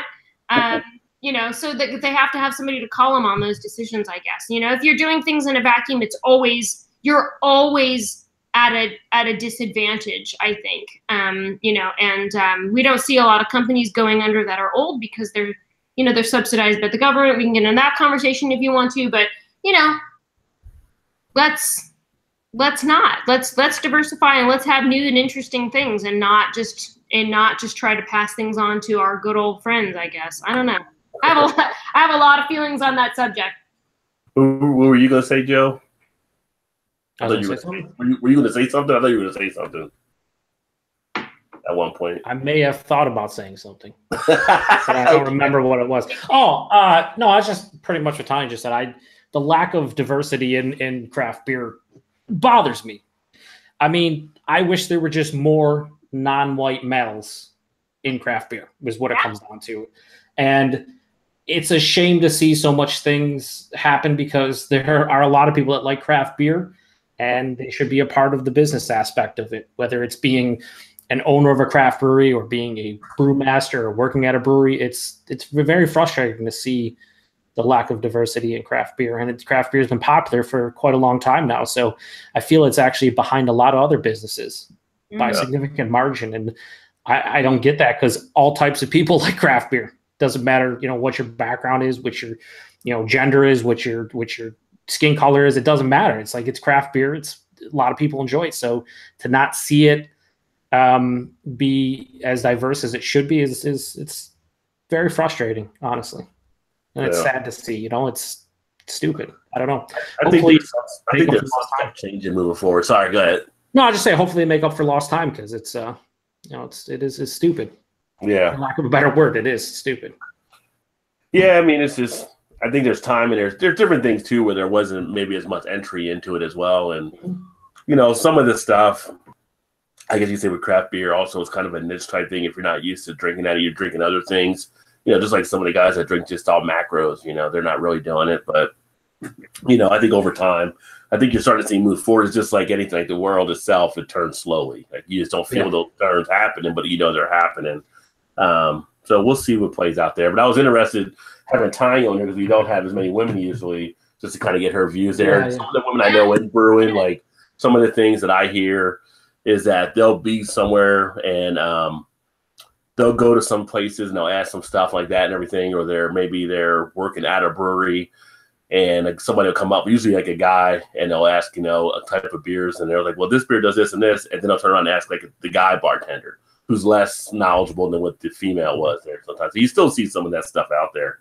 Oh, so, yeah. This would be frustrating if I was that person. Society at large issue, you know, that could be addressed. And, you know, the idea that that somebody's quality of work or knowledge is not as good as somebody else based on race, gender, disability, you know, whatever, like, to me is just mind-boggling. That's just such an ignorant position to have. I can't wrap my head around it, and I can't find any way to respect it and hear it and want to listen to it, because it just doesn't make any sense. People aren't divided in that way, you know, like my a person's ability to do their job really comes down to education and experience. Like, what have you been doing it for a while? Like, how much time have you put into thinking about it? What have you read? What kind of good research have you done? What have you just experimented with? It's alchemy, as we mentioned earlier, you know, and that's a skill that is a blessing. And I don't think that has anything to do with gender.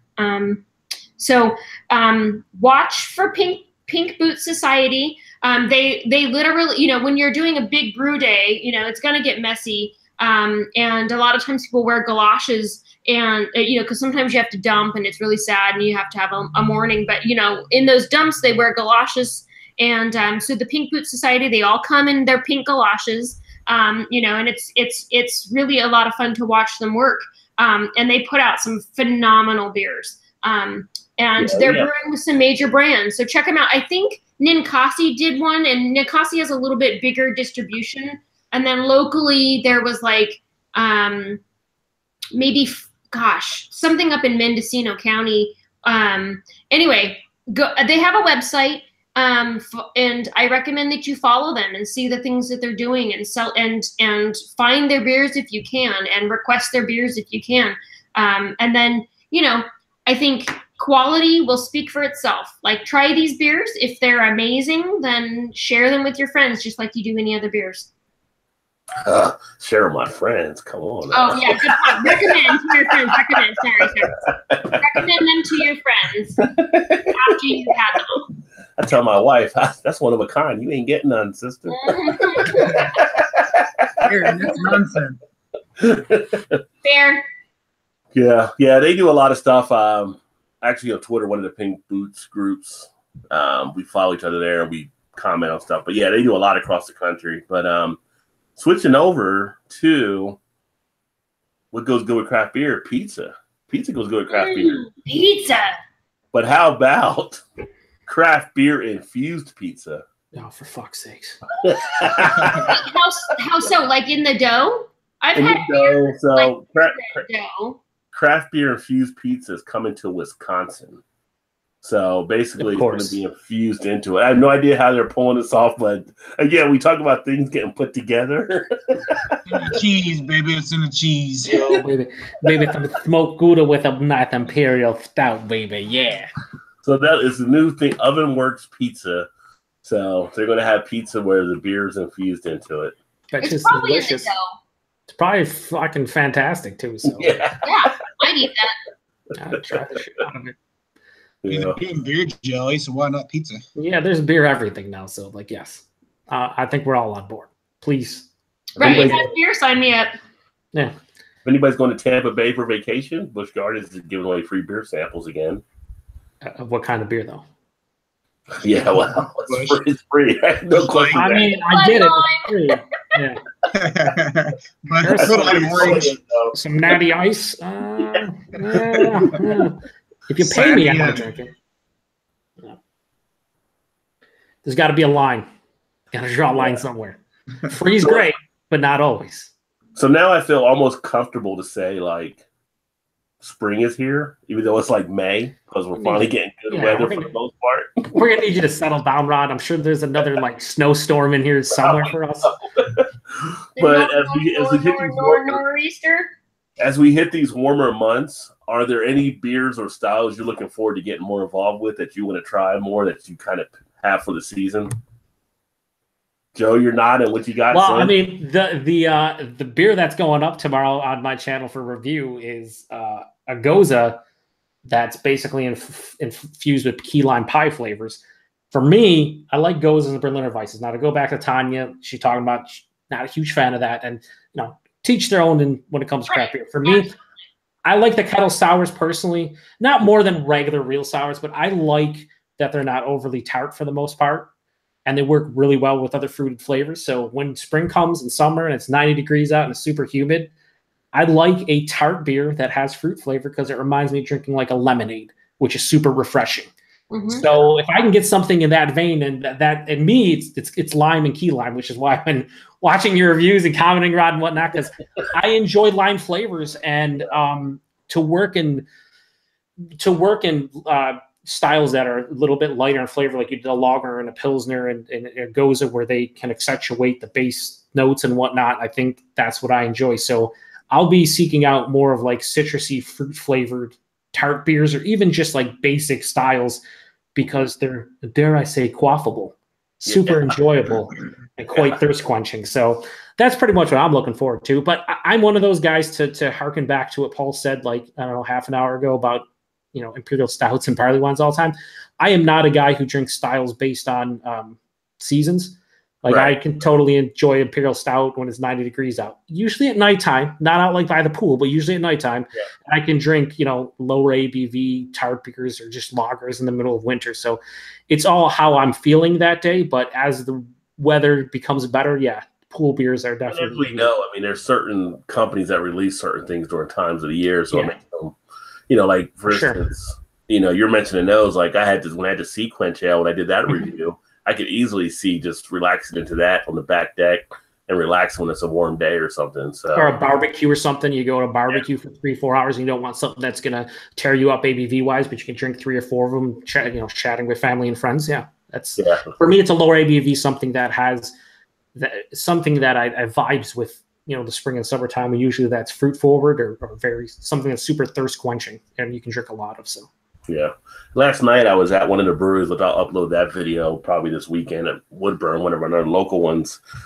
And I had one of them was an alt beer, which I haven't had enough of those. I kind of was interested. It was kind of a weird type thing with it, though. It was almost like it's a little bit of a different type of style with that one. It's almost like a leathery type feel to it, but it was decent. It was just interesting. I haven't had that. I'd be curious to find out more things like that. I want to see more of the older type stuff, the older type styles. Like you have like all beers, and I love the smoky beers. There's not enough smoky beers that are around. I could try more of those. Some of the Ross beers, things like that. So beers, yeah. But I think like you're on the right track. I think summer when it heats up, a Goza, a Berliner Weiss, they hit very nicely. Even some of the slower sessionable like IPAs like that. 21st Amendment, their session IPA is pretty good to just kick back with as well. So, what about you, Tanya? I love 21st Amendment Hell or High Watermelon in the summer. That's one of my favorite beers. Like that is hands down one of my favorite beers. It's one of the few watermelon beers too that doesn't give you the fake Jolly Rancher watermelon and actually give you a real. I agree. Yeah, and I've had it like watermelon Dorado or whatever that is. I knew you were going to say that. It was so thick, and I was just like, "What is happening here? This is the weirdest thing." Put that with the red velvet. Leave that alone. Yeah. Ballast Point has a lot of misses. Everybody, a lot of misses. You're going to charge that with your charging Ballast Point. Make sure your shit's legit. I mean, I like I don't know about you guys. The Dorado, the base one's fine, but like that watermelon was absolutely not for me. I'll tell you that much. Yeah, it was like thick and sticky and sweet, and it wasn't good. And I had some friends who were like, "Oh yeah, I like this," because they wanted artificial watermelon flavor. But for me, I really like Hell or High Watermelon. I've had it at they have like I guess the brewery's not actually in San Francisco; it's in San Leandro. But they have a tap room in San Francisco about a block away from the AT&T ballpark. And I've gone there and they serve in big Pilsner glasses, Hell or High Watermelon draft with like a big slice of watermelon on top as a garnish. And it is really delicious. It's refreshing. It's light, it's really great. It's one of my favorite beers. And every time somebody's like, "Oh, I want something light for this event that I'm doing," I'm like, Hell or High Watermelon, that's the beer because people are going to like it. They're like, "Oh, I want I want cocktails." I'm like, drink Hell or High Watermelon. Like it's kind of my go-to. I'm curious, Todd, right? Your name's Todd. What is your summer beer? I kind of like the Gozas and the Berliner Weisses also, and I also like to drink a good Kolsch. You get some good the call with flavor Kolsch's out there. That's a nice, nothing over the top. Usually easy drinking. And usually that's kind of what people that don't drink a lot of craft beers, I think a way to kind of crack into it because it's not, it's just a good mild kind of flavored beer. So for me, a good Kolsch is. You're cutting out a little. Just because it doesn't have the. Do I? You were cutting out a little bit there. Yeah, I said for me, I think the Kolsch is a great summer beer. Yeah, because it's not overpowering in any direction as far as hops Yeah, you can find some nice variants of a Kolsch style too, for sure. Oh, baby. Jenny Week, Genesee Ruby Red Kolsch, baby. Cannot wait. I figured Joe and the cream ale. I'm going to have so many cream ales, and hopefully they're good. Got a couple comments that will. Eric Gilbert said yuck. That was a while ago. I don't know what that was in reference to. Maybe the glitter beer. Maybe something. Be a lot of things he said yuck to. I'm not really sure. Ethan Flair, baby, over Ethan Beer Reviews. He says, "What's up, my nerds?" Hey. Hello, Ethan. And then I Am the Highway says, "Yo, Rod, What's happening? Welcome." He says, "This is actually interesting." He says, "I got a bus load of greedy roadies with me. Our Wi-Fi is going in and out as we are going down the road, but just letting you know we digging on you, dog." Well, thanks. I appreciate it. Thank you for being a new subscriber. Hi, roadies. Yeah, that's actually my buddy Jim, I believe. So yeah, he's like a lot of the big musical acts and stuff. But I like he called his roadies greedy. That's fantastic. Yeah. Greedy, right? That's cool though. And then Rainy Eye Parade is back and says French beer de gardes are so underrated and hard to find. Pissed. Great summer beers. I think I have a couple beer de gardes. Gosh, thank you for that recommendation. You're right. Beer de garde is a really great style, and I hadn't ever heard of it until I was doing a pairing seminar. And somebody said, okay, everybody gives, at Thanksgiving, it's, gosh, what's that wine that comes out and they have a festival for it? Talking about Bourbon County? Wine, not beer. I know you go. You're a wine tuber, Rod. You should know this. I mean, come on, Rod. I'll circle back on that. You want to get that over to Hillbilly. Yeah, I'll circle back on the wine style. But everybody like big into this wine release that comes out, and you drink it fresh, young, and it's released around the time of Thanksgiving. Is it R. Kelly wine? What's that? Is it R. Kelly wine? R. Kelly R. wine? Kelly. Young and fresh. Okay, I'm like, what is I'm going to slow the bus down and tell a joke. Come on, people. I was being serious, man. That might be inappropriate, Rod. Yeah, R. Kelly's on the outs right now, man. I'll just go back to my pudding pop then. I was getting ready to mention a Bill Cosby joke, and I figured it better not. Rod, we're going to need you to settle down on your own channel here. Just kidding. Anyway, Tom Brokaw. Everybody gets excited at Thanksgiving about wine because that's the traditional thing to pair your turkey with, either a white wine or a really light red wine. And so I was listening to this pairing seminar, and they suggested that you should have something that's light and herbal, like these. Like, quite frankly, if I were into it, these Brettanomyces, like champagne kind of beers would be really great. But Bière de Garde was recommended. And I thought, okay, one, that's a style I haven't had before. And two, like, I want to come to Thanksgiving and have the right thing. And I brought it as a guest one year, and it was amazing. It was amazing. It's such a great beer style. It pairs so nicely with, herbally chicken light dishes. It's great. So yes, thank you for bringing that up. My problem with Bière de Garde is, to me, it's a little too close to champagne. Mm-hmm. I'm not a huge champagne fan, but I'll experiment with it and try it here and there. Yeah, it's not something I would do a drain pour or anything on. It's just the bubble action of the carbonation sometimes gets a little bit more than I like. Yeah. How do you like the flavor? If the carbonation is too much, how do you like the flavor?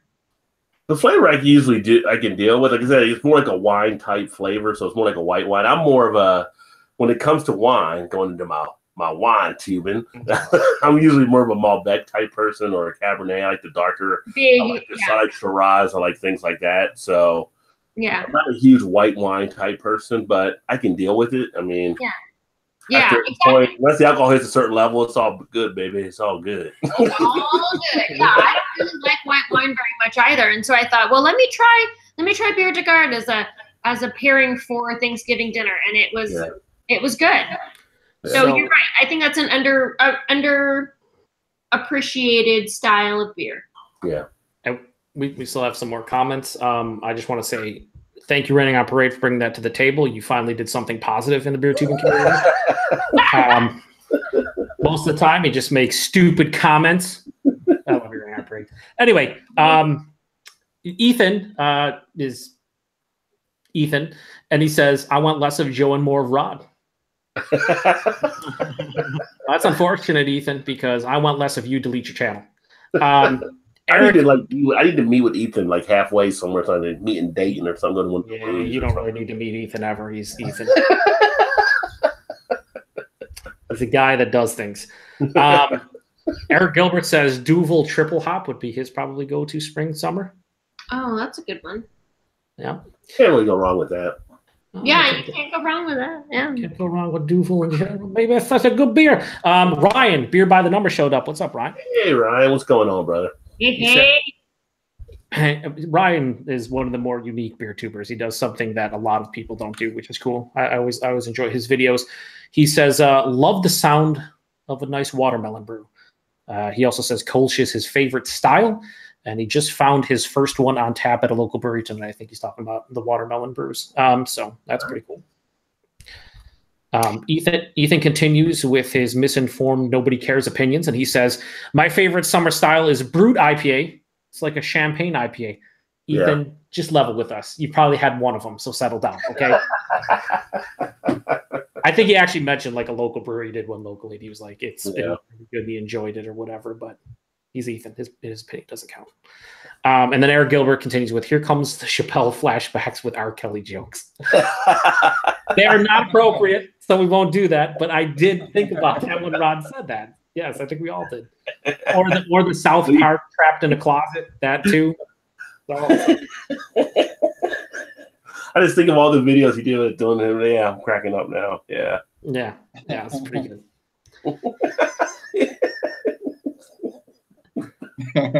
Someone Chappelle said he got mad at him. Said, "P, how you gonna do that video on me?" He's like, "How you gonna pee on me?" It's hard to believe, like, for only 3 years, how much of a legacy Chappelle left behind that show. Oh man! Well, even like with the "I plead the fifth," the first thing I see a bunch of memes on Facebook doing the "I plead the fifth."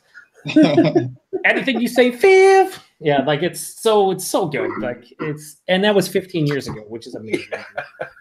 Hey, are there is Crate and Barrel in your areas? The store Crate and Barrel? I think we have. They started construction on one, then they stopped because the city didn't want to pay them. But I think they did finish it actually. Okay. How about everybody else? The building was like halfway there for like 5 years. I was like, seriously, you're not going to finish this project? They were like, you're going to build your own Crate and Barrel. You paid me my money. Yeah, I think there's one close by, if not in Canada. Yeah, the closest one is Ohio, but I think there's some just across the border, like probably Cincinnati an hour away. Krups makes a countertop home tap, which is this thing behind me, here, right? And it was distributed almost exclusively through Hopsy, and it comes in like you put 2-liter bottles in it, and it's like having a tap on your counter, and it's refrigerated, and it's really great. I love it a lot. They've been trying to expand their market. And my friend who works at Crate and Barrel just told me last night that they're going to start selling these machines there, and then you can order your beer for cold ship delivery. So it depends. It probably depends on your region and whether or not they're able to distribute beer in your area. But this is a really cool machine. So I think it's gonna be more widely available. It's available through Hopsy, and so you can find it on their website, which is hopsy.beer. But also it looks like it's going to be available through Crate and Barrel. So I think it's worth checking out if you haven't heard of it and you have a Crate and Barrel in your area. I think it's Eileen, do you remember what Rachel said the retail was? Like $170 for the bowl? For the beer thing? I don't recall. Oh, anyway, it's some amount of money. Could be 10, it could be 3,000. Yeah, I wouldn't get that friend discount. Get that Rajay discount. I see a showdown between Tanya and her Hopsy on the 10th in his physics. The physics machine. He's all about. I set that man down a path that I regret because not everything needs the physics. I'm like, not everything. Not everything. I'm gonna buy two. You're putting a Budweiser in there. He did Coors Light in the physics. I'm like, dude, I don't. Coors Light needs a lot more than a physics machine. All right. I don't know. I mean, I feel like try it. Add some fucking powder to that thing. It's fine. Like whatever. Yeah, well, maybe you could do a Coors Light with a C powder pack into the physics. You could have physics, fruit, Coors Light. Included. Yeah. I hope that doesn't happen, but it could. Ethan says, I made my own brute, Joe. Tasted like shit. I wouldn't expect anything less. What? He said he's made his own brute IPA and it tasted like shit. Oh. And I said I wouldn't expect anything less from him. Yeah, sorry. Sanitize. Ethan also says 1, 2, 3, 4, 5. I plead the fifth. Yes, we know Ethan. He also says I can see Joe on an episode of Maury. Is he talking about Maury Povich, the Maury Show? Are you somebody's father? I mean, I don't think so. I guess we'll find out on the next episode. Now, Ryan from Beer by the Number says, thanks so much for the Hopsy link. I don't. Did I give a link? How you said the Hopsy link? Oh, okay, sweet. All right. Yeah. Nice. Hopsy.beer. Yeah, and Jamie yeah. No, you guys. Oh my God, it's the best. Like I used to go. She's not a spokesperson. I'm not a spokesperson. Right. I tried to be hired by them, but they didn't have jobs for me, and no sponsored jobs videos that I wanted to do or couldn't pay me enough or whatever. Right. So I don't work for them for sure. However, I do buy beer from them often. And I love it, except for when my friends come over because then they're like, oh, you have beer. Can I drink it too? And I'm like, no, it's only 2 liters, you guys. Like, that's my beer. But I heard they're going to come out with a 6-liter version sometime soon. I don't think it's going to fit in this space that I have available, but I will certainly give it a try. And then you guys can drink it too. We'll make a new space. Yeah, there's a whole new cabinet for it. Space. Yeah. Right, I have a garage. It's fine. Jamie from Basement Beer, what's up, JB? Says physics sold 1 unit in Canada. Yes, to Jamie. Yeah, Chris bought the single unit in Canada. All right. And then Ethan just replies with yes. I think you meant the Maury Povich show. The fact that you're watching that, Ethan, and you want to see that, that's on you, buddy. Well, at least it's not Springer. I don't know if it's worth Springer. I mean, I'd rather be on Springer. At some point someone's throwing a chair and maybe getting hit in the back with one or something. I mean, there's something going on. So the question is, are you throwing or receiving? I'll be throwing the chair. I mean, if I get one in the back, whatever, no big deal. It'll be fun. Yeah, I guess on the Springer show, the guy that used to play the bodyguard or whatever. Oh yeah, Steve, and he got his own show. Steve Wilkes. He never heard Eric's PSA because he had drunk driving charges against him. He was not watching the Beer Flow show or any of Eric's videos ever. Not once. If he takes one, friends. Yeah, he did a stupid sobriety test. Yeah, he could have saved thousands of dollars if he just watched Eric's reviews. Ryan says Mrs. Numbers got very excited about Hopsy, but then we got bummed that they don't deliver to Minnesota. I'm so sorry they don't deliver to Minnesota, but stay tuned because when I talked to them, they had a really ambitious goal of a new market every quarter, and I don't think that that's been achievable, but the ambition is there, so they are driving in that direction. So keep watching. And you too can have cold countertop beer. I usually get emails from them too. Yeah. Tanya, can you put your homebrew in that one? Can you refill that with your own homebrew?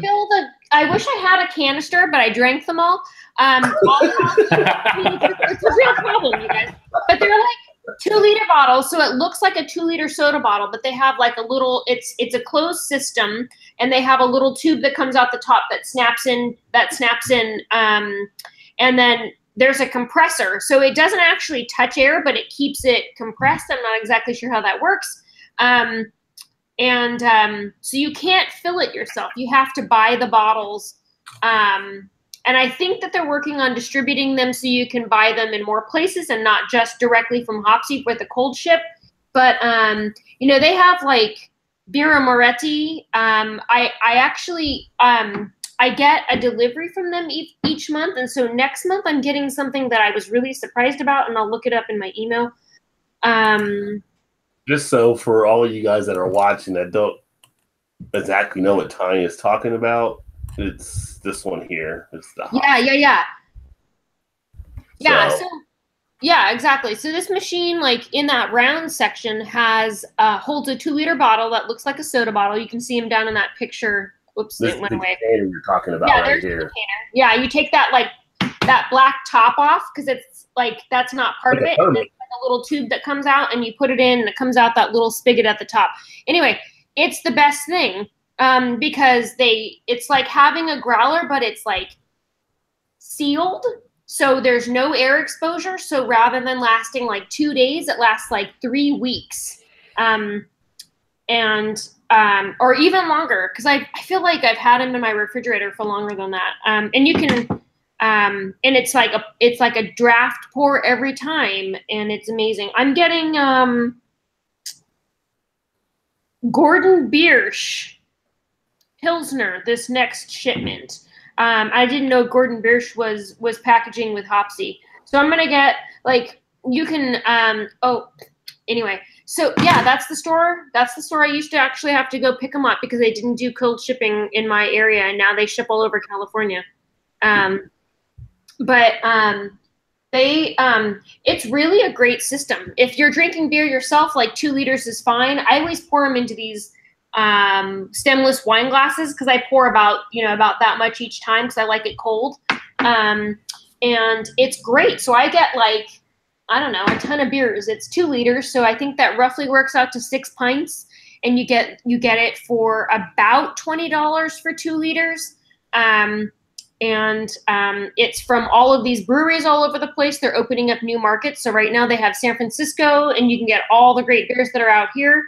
And San Diego, I think they're going to bring New York online because they actually have just moved their operations to New York. And so I have a feeling that you're going to see more New York beers available.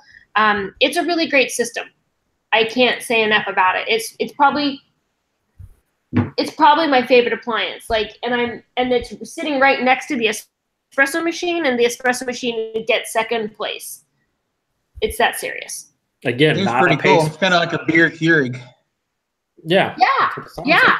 It really is. It really is. And if you keep them in your refrigerator and they're cold, like you can swap them if you wanted to. Like you could pour 2 beers out of one and then like pull it out and put another one in if you were so inclined. They have cold brew coffee. They have cider. I'm not super excited about cider. I'm not very cidery, but they have a lot of great stuff. So it's a really great beer delivery system, I think. And then, they have a lot of great breweries that are signed up to distribute with them. Coronado out of San Diego. I can't think of all the San Diego breweries. Anyway, some great breweries. So check them out and watch. And if you're in Minnesota, I'm so sorry because that's not for you. You can't have it yet. Sorry. He rained on his parade. Oh, my Lord. All right, let me read the 75 comments we have. Read the comments, Joe. I'm going to get a beer. I'll be right back. All right. Ethan says, the Maury Povich show is way better than Springer. I'll take your word for it, Ethan, as a connoisseur of all the trashy shows. Eric Gilbert says, Springer for sure, jerseys and uppercuts. I can't disagree. I can't disagree. Keep it classy. Yeah. Basement Beer Jamie says he just saw Jimmy Carr tonight. Ever heard of him? Yes, I have. I remember he was on like Comedy Central's rap, or not rap battle, roast battle. He's a guy from the UK, I believe. He's pretty funny. And then Ryan says he loves Jimmy Carr. And then Basement Beer says comedian. I didn't know him, but My Bro Won Tickets was a very funny show. I'm glad you had fun, Jamie. Ethan says, did you guys see that AB InBev is releasing a George Washington handwritten brew coming out? We did cover that tonight, Ethan. You showed up a bit too late. Yeah. It's very early in the show if you want to watch it back. If not, that's cool too. But either way, we're not talking about it again. He also says, AB InBev is transporting their beers in Tesla trucks now, which I did hear about. And Eric Gilbert responds with, "What?" I guess he was surprised. Yeah, I did see something about that. Tesla's actually making things? What? That work and like, they're productive. Don't they shut down all the time? Weren't they just shut down because they... Anyway, Buy American. Yeah. Jamie with a very inappropriate comment here, and he follows that up with 100% spot on. He says the physics machine is a little different.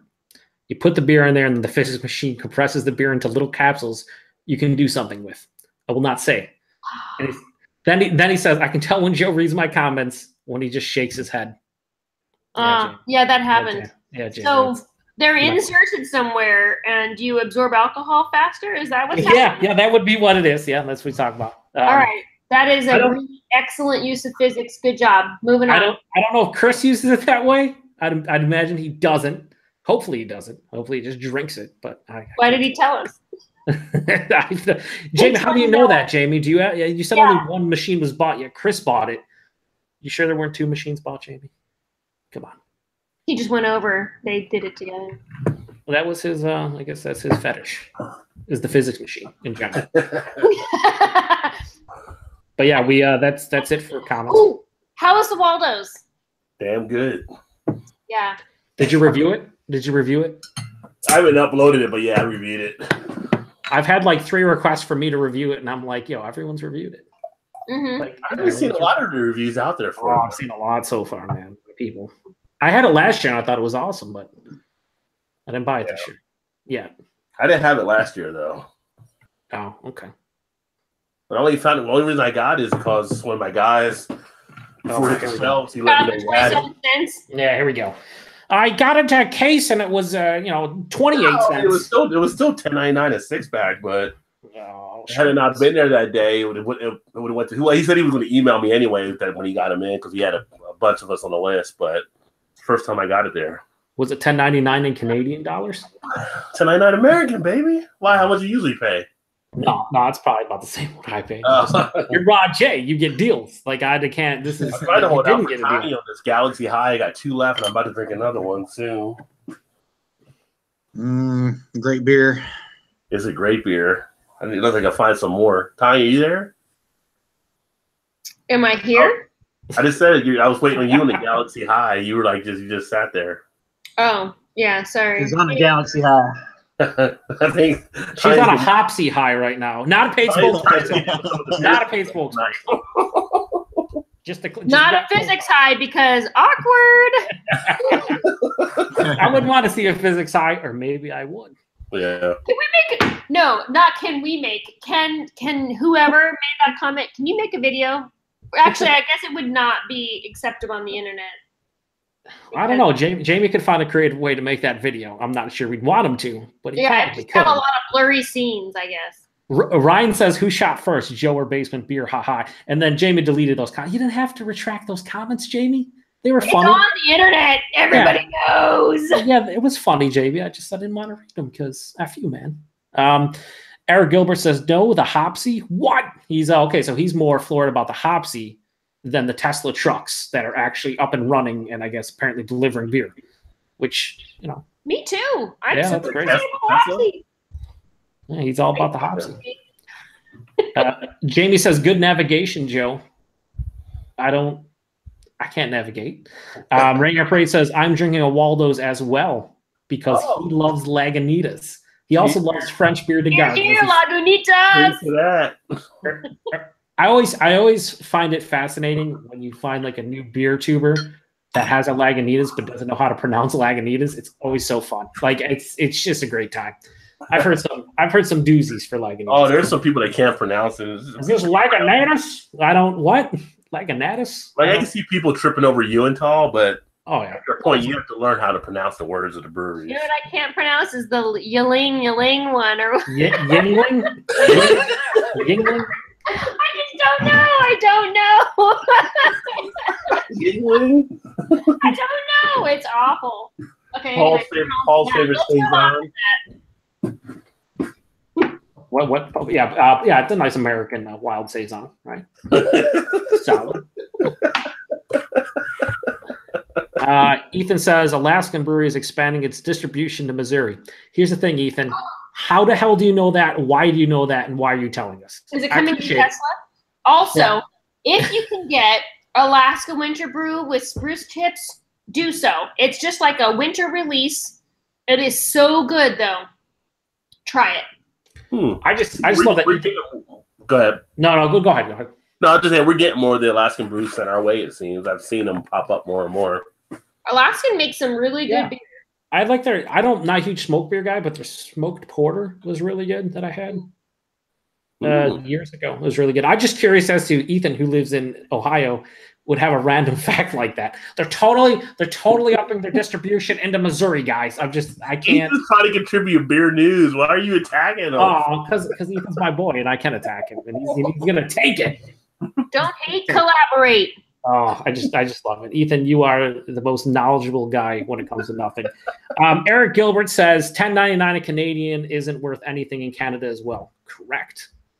I go with there with a $20 bill and you live like a king in Ontario. It's fantastic. Jamie says he's having a Mill Street 100th Meridian lager, I believe. And then Ethan says that's okay if you can't pronounce it, Tanya. It's horrible anyway. I think he's talking about Yingling.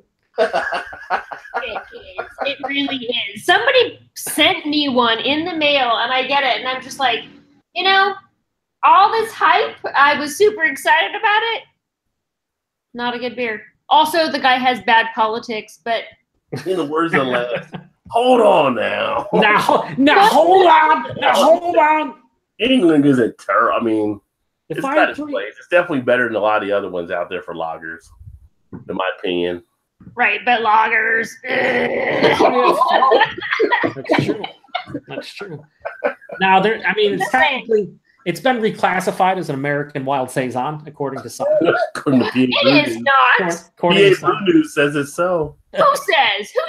I sent Paul from PA Brew News a mystery beer package where I wrapped up the beers and then he did them, just opened them up on camera. Oh, okay. And one of the beers I sent him was Yingling Lager. And the unfortunate thing about Paul is he drinks all of his beers at boiling temperature. Well, he usually just room temperature. So he's drinking Yingling. It's like 70 degrees or whatever. He pours it out and he's getting all kind of like weird off notes and whatnot. And he's like, I'm going to guess this is like maybe an American wild ale or maybe a saison. And he opens it up and it's Yingling. It was fantastic. That is hilarious. Oh, it was so good. And he's like, you try it at room temperature. I'm like, I don't even want to try it, let alone at room temperature. I'm going to leave that to you. Refrigerate your beers. Yeah. Oh, it was so funny. Paul doesn't refrigerate anything. He's all about noted. Yeah, but it was hilarious. Things that's all going to taste funky. it's American wild saison now, according to Paul. Ethan says, I'm just trying to get the word out about Alaska, Joe. Sorry, Ethan, you get the word out about Alaska. Are you talking about the actual Alaska? Are you talking about the entire state or just the brewery? Because brewery. The word's out on Alaska. Maybe they said Ethan. They made it send Ethan a kit with love. Yeah, maybe. Maybe he did. Maybe he's working for him now. Who knows? Jamie says you leave Yingling alone. Well, we can't because we just can't. Because maybe it's a wild saison. Yeah, American wild saison. Who knows what they're doing there? And then he says, I may have spelled it wrong. Yes, you did. But you can't even spell it. No, you can't even say it. I don't think anyone wants to say it or spell it or drink it. Except for Rod, apparently. Rod's really protective about Yingling. Yeah, I mean, I'm just saying. I enjoy it for what it is. I think the problem is it's still a craft beer, but it plays more against macros. Yeah, it's I don't know. Yeah. So what is it? You said you enjoy it for what it is. What exactly is it? I mean, it's basically a step up from American Adjunct Lager. I put it in like not quite Sam Adams Boston Lager, like a Vienna style, not quite adjunct, somewhere in between where like I can tolerate it, but I really don't want to drink it, but it's okay. I'd rather have it over like a Budweiser or a like a Coors Banquet or something. But it doesn't have hype anymore here. Like for places I've seen people like Michigan, Eric going, oh my God, Yingling's here. They get all pumped up, and I get it because they didn't have much distribution west of the Mississippi for like ever. So like when it goes out west or the Midwest, people get pumped up, but it has one of those things where it's like it had a lot of good reputation because it was still relatively local, like to the Northeast. So when people get it, they expect to have this super flavorful lager, and it's like, no, It's kind of just like an adjunct lager, but slightly more flavorful, ever so slightly. That's all it really is. Yeah, it's the oldest brewery in the world, but they still make average beer. In the world. I like their black and tan. Their black and tan's pretty good. I enjoy That's what I usually drink is the black and tan. That's good. Do they distribute a black and tan like Mississippi Mud? No, from no, Mississippi Mud doesn't really count. That's Saranac. They're like, this is. If you're gonna put something in a 32-ounce jug, you just know it's not going to be great. I feel like that's like Carlos Rossi. Good call. Good call. As far as the wine relatable, yeah, Carlos Rossi. Yeah, and sometimes you just need a jug of beer and black and tan specifically. Yeah, with Yes, exactly. No, it's. I can see people going and being like, "What are you doing?" I'm gonna get a jug of black and tan and drink it all. And that person looks like Ethan. Yep. And then afterward, he uses a musical instrument to play with the boy from Deliverance. Oh. Speaking of Deliverance, we will get into more Ethan comments. Now, we have I Am the Highway again. He says, Rod, I'm rolling with the Foo Fighters right now. Give you guys one guess what our bus gets stocked with every night. Hint, lead singer Dave has a deal with the brewery. Oh, shit. Why is he giving me trivia right now? Yeah, who's Dave Grohl got the... What area are they in? So, do we get to judge Foo Fighters based on the beer that they drink or the songs that they sing? Modern Methods Brewing Company. It looks like out of Warner. Beer, Sydney, Melbourne. I have no idea. Young Henry's has made a beer with the Foo Fighters. Young Henry's. Well, we'll see if he responds because I'm curious. That's awesome that he's rolling with the Foo Fighters. That's pretty sweet. Shit, give me an autographed can. I'd love that. Yeah. Except just not for free though. Like 10 cents. Make them pay for that. Why do I get I pay something, Rod, at some point. That's too much for Joe. No, it's too much. Then Jamie trolls Ethan in the comments. He goes, I drink Yingling out of whichever glass I desire. Yep. Thanks for that troll. Here's a look at the Foo Fighters can. It's pretty cool looking. Nice little Foo Town. Yeah, Foo Town. Young what kind of beer is it, though? Oh, it's a lager, 4%. Yeah. Oh, here we go. Ooh, that face, though. Like, picture 1, 2, 3, 4, 5, 6. Nuh-uh. Not working for me. Out of here. Close that window. One? Here? Yeah. Dave growing it up. I like it. Eric Gilbert says nothing worse than the banquet beer. Coors Banquet. I don't mind Coors Banquet, but then again, like you have to put it in perspective. Hey, Coors Banquet was good enough for Smoking a Bandit. Yeah. It was the 70s. What do they know? That's true. It was very limited back then. Yeah.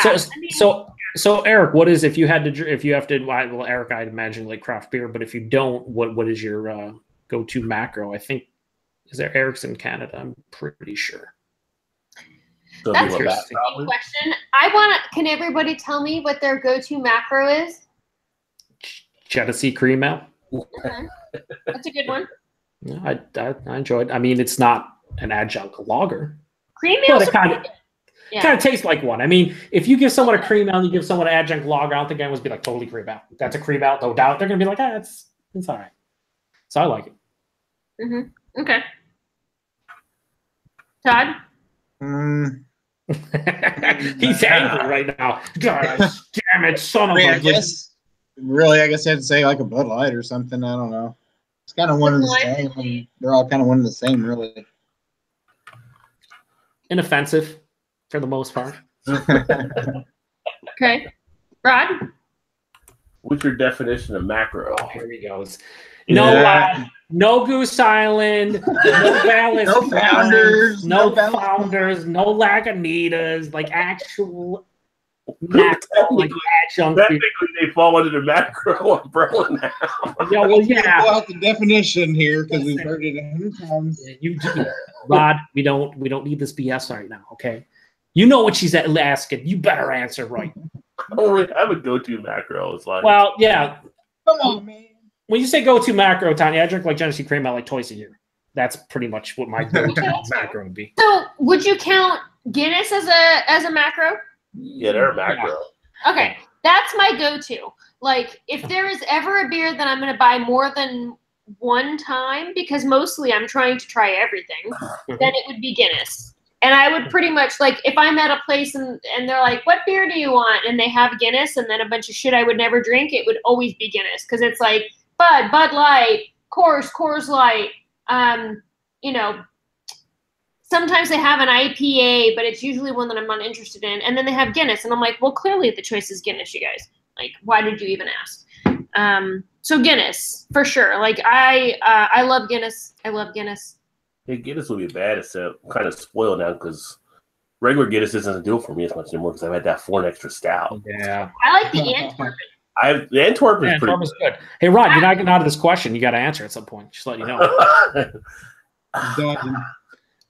If I went to the grocery store right now to get a macro beer, it'd probably be Labatt. Labatt Blue. Yeah. Okay. That's on you. But that's okay. It'd probably be Labatt Blue. You almost no, that's awesome. I mean, you actually answered the question. I think it's been asked like 3 or 4 times before. You never answered it, so now it's officially answered. Rod J loves Labatt Blue. There. I mean, I think it's got a better taste to me than it does for Budweiser or Coors or Miller. Although I could go Miller High Life. Miller High Life's good, man. It's the champagne of beers, even though it's not. Take a screenshot and put the line, I love Labatt Blue, and just boom, we're done. Yeah, right for Rod. You got him. Rod should have it right on his wall back there. I love Labatt Blue with a big picture of a Labatt Blue bottle. I mean, that's... Yeah. Get him a shirt. Yeah. I did get the mirror on the wall to Corona, though. You guys can't see it's huge. It's nice, though. But that thing will take up your whole wall. Yeah. It takes up a decent amount. I mean, you would think this would be in a restaurant somewhere. Yeah, it also has a picture of Corona on it, which negates how awesome it is. But the Corona's behind the monitor, so I don't have to look at the Corona. Yeah, that's good. So looking at the island of the trees. If it was a Labatt Blue, it'd be right in the background, right? Right behind you. You should put that on the ceiling in the corner there, right above or whoever that is there. El Pacino. No, you can't put it in front of Scarface. No, above him. You gotta put it above him. We got a lot of people watching and a lot of comments again because they never stop, and I like it. Funny. Yeah, well, yeah. Eric says so. He is in Canada, and I'm assuming this because he said Old Vienna or High Life is his go-to macro. Old Vienna's all right. I haven't had it in a long while. Ethan with his just. Can I say Unibrew is a macro? They are a macro. Rod, just stop. Rod, just stop. You can't. Come on, man. Are you gonna call him and say, "Excuse me, how many barrels have you produced this year?" Is Bourbon County? Well, not them. The ownership. They bought the ownership. So. Yeah. Ethan says Ice House would be his go-to, and that's how you know Ethan's a terrible person. No daddy. No daddy. Raining at Your Parade says Pabst, the blue ribbon he's talking about. And he says Joe was not there for Beer 101. Oh, I was not. Like, or do you love it because it's alcoholic, or do you like just genuinely like it? Please answer. I could say for me personally, I like Pabst more than most macros, but I don't think it's whatever. So it's got really drinkable, I guess is the word. I guess I could drink it. I don't know. Yeah, it got really trendy for a minute, and suddenly, like, these really classy places were selling buckets of PBR, and I was like, maybe I missed something, or maybe I'm just judgmental and didn't give it a try. And then I cracked one open, for 99 cents or whatever I got this beer for, and I'm like, this is crap. I hate it so much.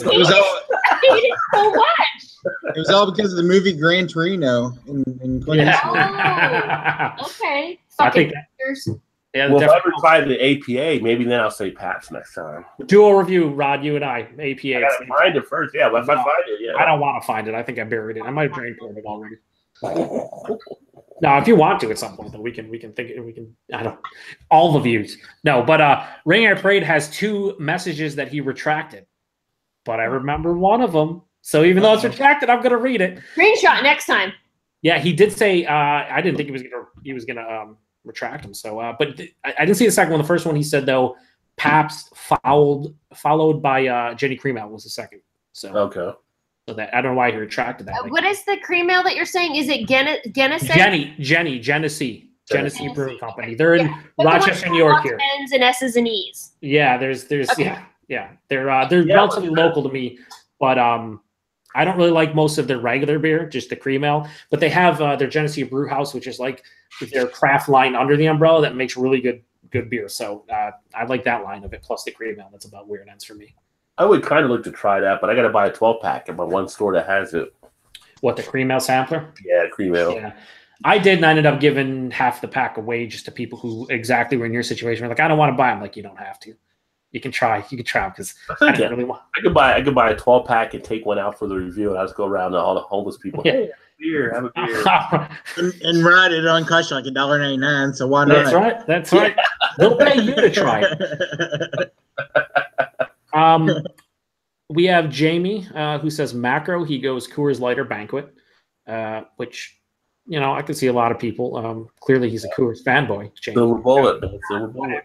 Yeah. Ethan says second would be King Cobra, and then he corrects himself and says King Cobra. Forgot that end. That's a big. It'd be hard to know otherwise. That's malt liquor. Yeah. Well, hang on. Then we're diving in. Where's Malt Mustang to tell us we're all pieces of shit? I know what's going to happen. Or at least the people in the comments, because they're like, it's tolerable. So we hear somebody mentions a malt liquor and Malt Mustang isn't here tonight. Yeah. I always love his comments. They're great. Basement Beer says, Jamie says, Mickey Grenades, brah. And then Ethan says, Oldie and Schlitz Blue Bowl is too gross for me. Mickey's, though, he can drink. And then Jamie says, Oldie, it's pretty nasty. I feel like I'm in a time where all these old names that are coming up. No kidding. I see people now to go back and read Sprite. And then Eric says there's also Molson Stock Ale and Labatt Crystal. Oh. I don't know, but he says you have to hunt. Oh, you hear that? You hear Rod? Yeah, Rod is a Labatt fan. I was like, oh, shit, Labatt Crystal? Who's going to hook me up beer mail trade? That's like the bud that we send to Canada we don't get either. He says you have to hunt for it, though. They're rare macros. Yeah. I know the stock ale is hit and miss, but I've honestly never heard of Labatt Crystal. Now I want to try it out of curiosity. So when I go, if Jamie, if you can find it, or any of my Canadian friends, when I come up for the fest, I would love to grab it and review it and just see. Because is that like a rival for Bud Platinum? Let's hope not. Let's honestly hope not, please. Hey, they got Bud Platinum. Well, we'll do Crystal over here. Yeah.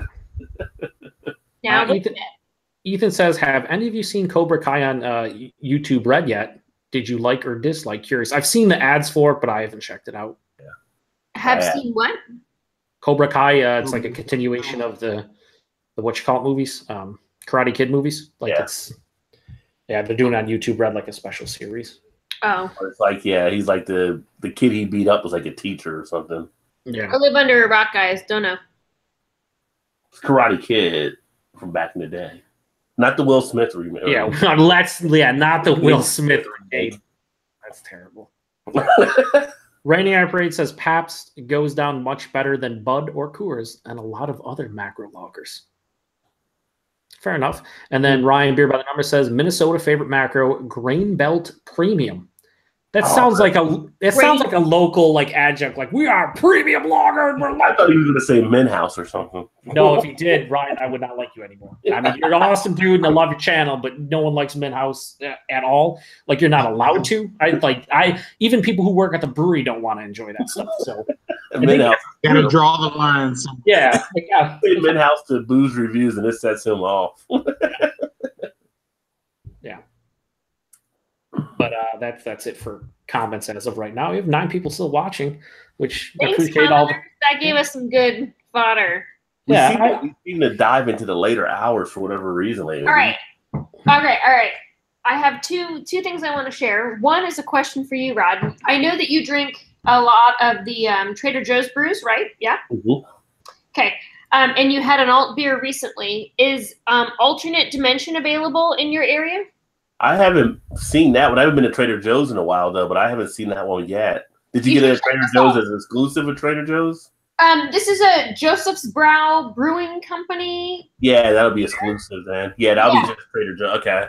Yeah, so it's an alt beer, and 5.6% and 28 IBUs. It's pretty good. And so alt beer, I think, is one of my is a style that I like. And you were talking about historical styles earlier, so Kentucky Common California Common and alt beers and things like that. And so I picked it up because I thought, oh, this is interesting. I want to, that's an interesting style. What's that? You get a 6-pack or? I did get a 6-pack. Yeah. And it's good. I think it's good. I think it's like a dark lager. I think for a minute, like black lager was trying to be a thing. And so it's very similar to that, or like baby malt. So not quite like a,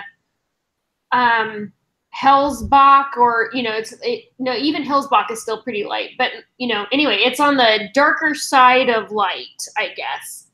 So check that out. And consistently they put out really good beers, I think. And so every time I see something new that they make, I want to try it.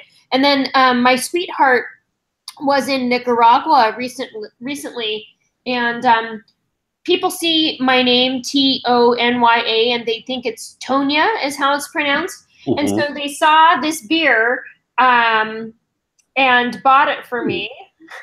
So this came from Nicaragua, and I'm going to give it a try. And it's probably a lager beer, but quite clearly in American says Tanya. And so I'm going to give that a try. So that'll be interesting. I don't know what to expect. This is cerveza. Yeah. Lager, refreshing. Yeah, we'll see. I only got one bottle, so I get one shot at Tanya beer. But they saw that like as an advertisement on the back of a chair or something, and were like, "Oh, clearly Tanya needs that." And then brought it all the way back from Nicaragua. Like went to a store to find the local shitty beer to get for me to bring back, and here it is. And then was delivered sweetly on my doorstep when I wasn't home. So now I have Tanya. I'm sure it's Tanya. From beer from Nicaragua. So that'll be exciting. Are you still double fisted right now? Drinking too? Me? I put the other one in the refrigerator. Oh, okay.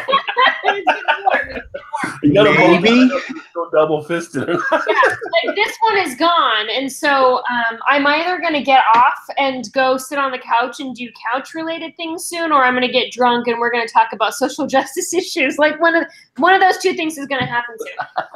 I'm going to put these beers away. I feel for the sake of Rod's channel, the former is probably the ideal way to go. But for entertainment purposes, to see what kind of shit show it can delve into, the latter is what I prefer. Either way. We have a couple more comments. We have Ryan says he never heard of MN House. And I don't know if he knows what Minhaus is. Hopefully Ryan doesn't. If you don't, keep it that way. Never find out. I did reply to him. Minhaus is actually in Wisconsin, but they are known for making some of the most gross macro beers that you make some for Trader Joe's too, so you gotta watch that. Yeah, you gotta watch it. I saw a beer that I got a Rajay deal on like 4 or 5 years ago. It was a beer called Chocolate Bunny in a 22-ounce bomber for like $2.40. I should have known better because I don't get Rajay deals, and it was gross. Absolutely gross. I had that beer. It was shitty, wasn't it, Todd? Yeah. What beer was it? It was called Chocolate Bunny, and it was from Rhinelander Brewery or something, and it was totally Minhaus. And I was like, "Oh, this is $2.40. It's a chocolate stout." I'm like, "It's gross." Why would bad? Yes, it is bad. It was so bad. You should have paid me to take it off your hands, right? I wish someone would have just drank it for me, even at the $2.40 I paid. Lee Russell shows up. What's up, Lee? Says Big Flats, baby. For people who are not familiar with Big Flats, they were a Walgreens exclusive where you could get a 6-pack for $3. Lucky for Lee, I bought a 6-pack and sent it out to all my best friends so we could do beer mouth trades with Big Flats. And it was at 50 cents a can, and guess what? It tasted like it. It was not good. Let's see. Ethan welcomes Lee, and then Jamie just says, "Baby, make it dusted road." Lee was taking a break from watching Pacific Rim Uprising, so that was the second one, right? Yeah, he says too much focus on the people so far. No real monster fights.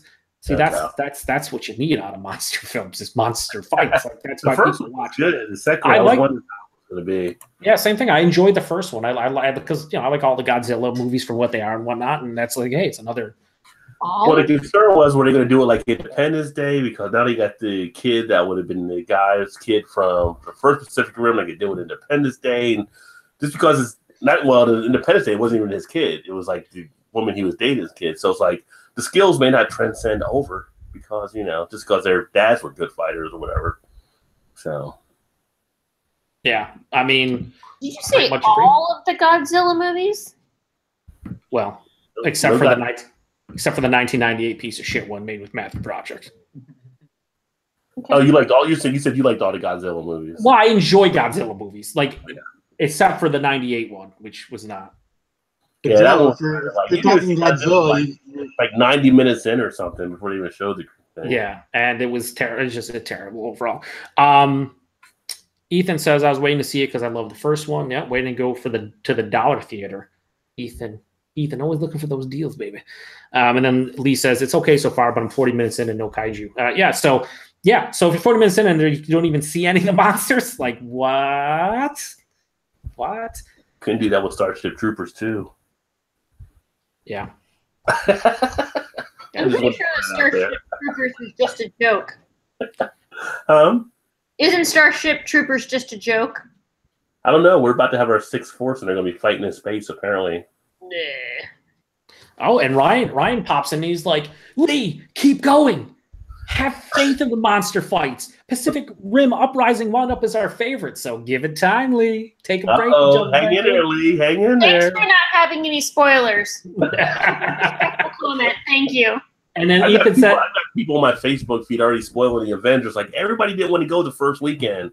Stop talking about the damn thing. Ethan says, yeah, the 1998 version of Godzilla never existed, Joe. Never mentioned it again. I'm sorry I had to specify that. I like all Godzilla movies except for that one, which I think most people were not happy with that. Ethan says, Rod, a good bug is a dead bug. Yeah, that's Starship Troopers. And Lisa Starship Troopers with satire actually made fun of the source material. So there you go. I think I actually want to see Deadpool 2 more than I want to see Avengers at this point. Yeah, dude. Me too. Me too. That makes all of us. We all want to see Deadpool 2. I didn't get a me too out of that guy, Todd. I do want to see Deadpool 2 more than Avengers. I didn't get a rope out of him. Only because I haven't seen a lot of the other Marvel movies. So yeah, other Avengers or whatever. Here's a question for people who have been watching all the Marvel movies, right? If you want to go back and watch them, do you think you should watch them in order of when they were released, or in order of like? There's a lot of sites that'll tell you like the specific order to watch them in for like, the sequential events and whatnot. What I feel like you should just watch it how they were released because that's how everyone else watched it. Well, you should watch them in order to get the whole kind of timeline together, is my feeling. But so you're saying go with how they watch the latest Thor. I haven't watched Guardians of the Galaxy 2. I haven't watched Spider-Man Homecoming. So I'd have to go back and watch those at some point. So you're saying you should watch them in order how people say I think because then the credits and the trailers all tie together as well to set up the next movies. So you're saying watch them in the actual order they were released. Is that what you're saying? Yeah. Okay. That's what I thought. I felt like you should, but then people are like, no, if you watch this one first and this one, then this all ties together. It's like, yeah, but they were released a certain way. And if I didn't watch the first one from 10, 12 years ago or whatever, like, feel like I should just watch them in the order that they were actually. I mean, it released like a comic book, right? So they're kind of telling that story all the way through them all. Yeah. So it's like you're jumping chapters ahead. You can do that and you can still be enjoyed by it, but you kind of miss something else from back there. So. Ryan says, I can't spoil a movie Mrs. Numbers is obsessed with. She may have been running around the house screaming Kaiju Smash for a while. A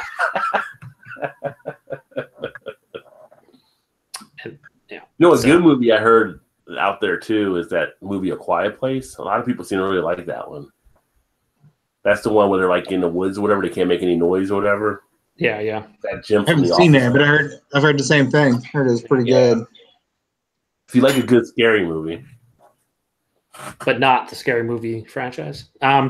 Lee says you can watch them how they're released. Think of it as a novel. Not all chapters have to be lined up. That's pretty much what we're going for. Chronological order it doesn't need to be there, but a lot of places will be like, "Oh, you should watch it." Whatever. Because I'm so pumped to go back and watch each one. I don't know how many there is. There's probably in the 20s now. Well, have you watched the Netflix shows too?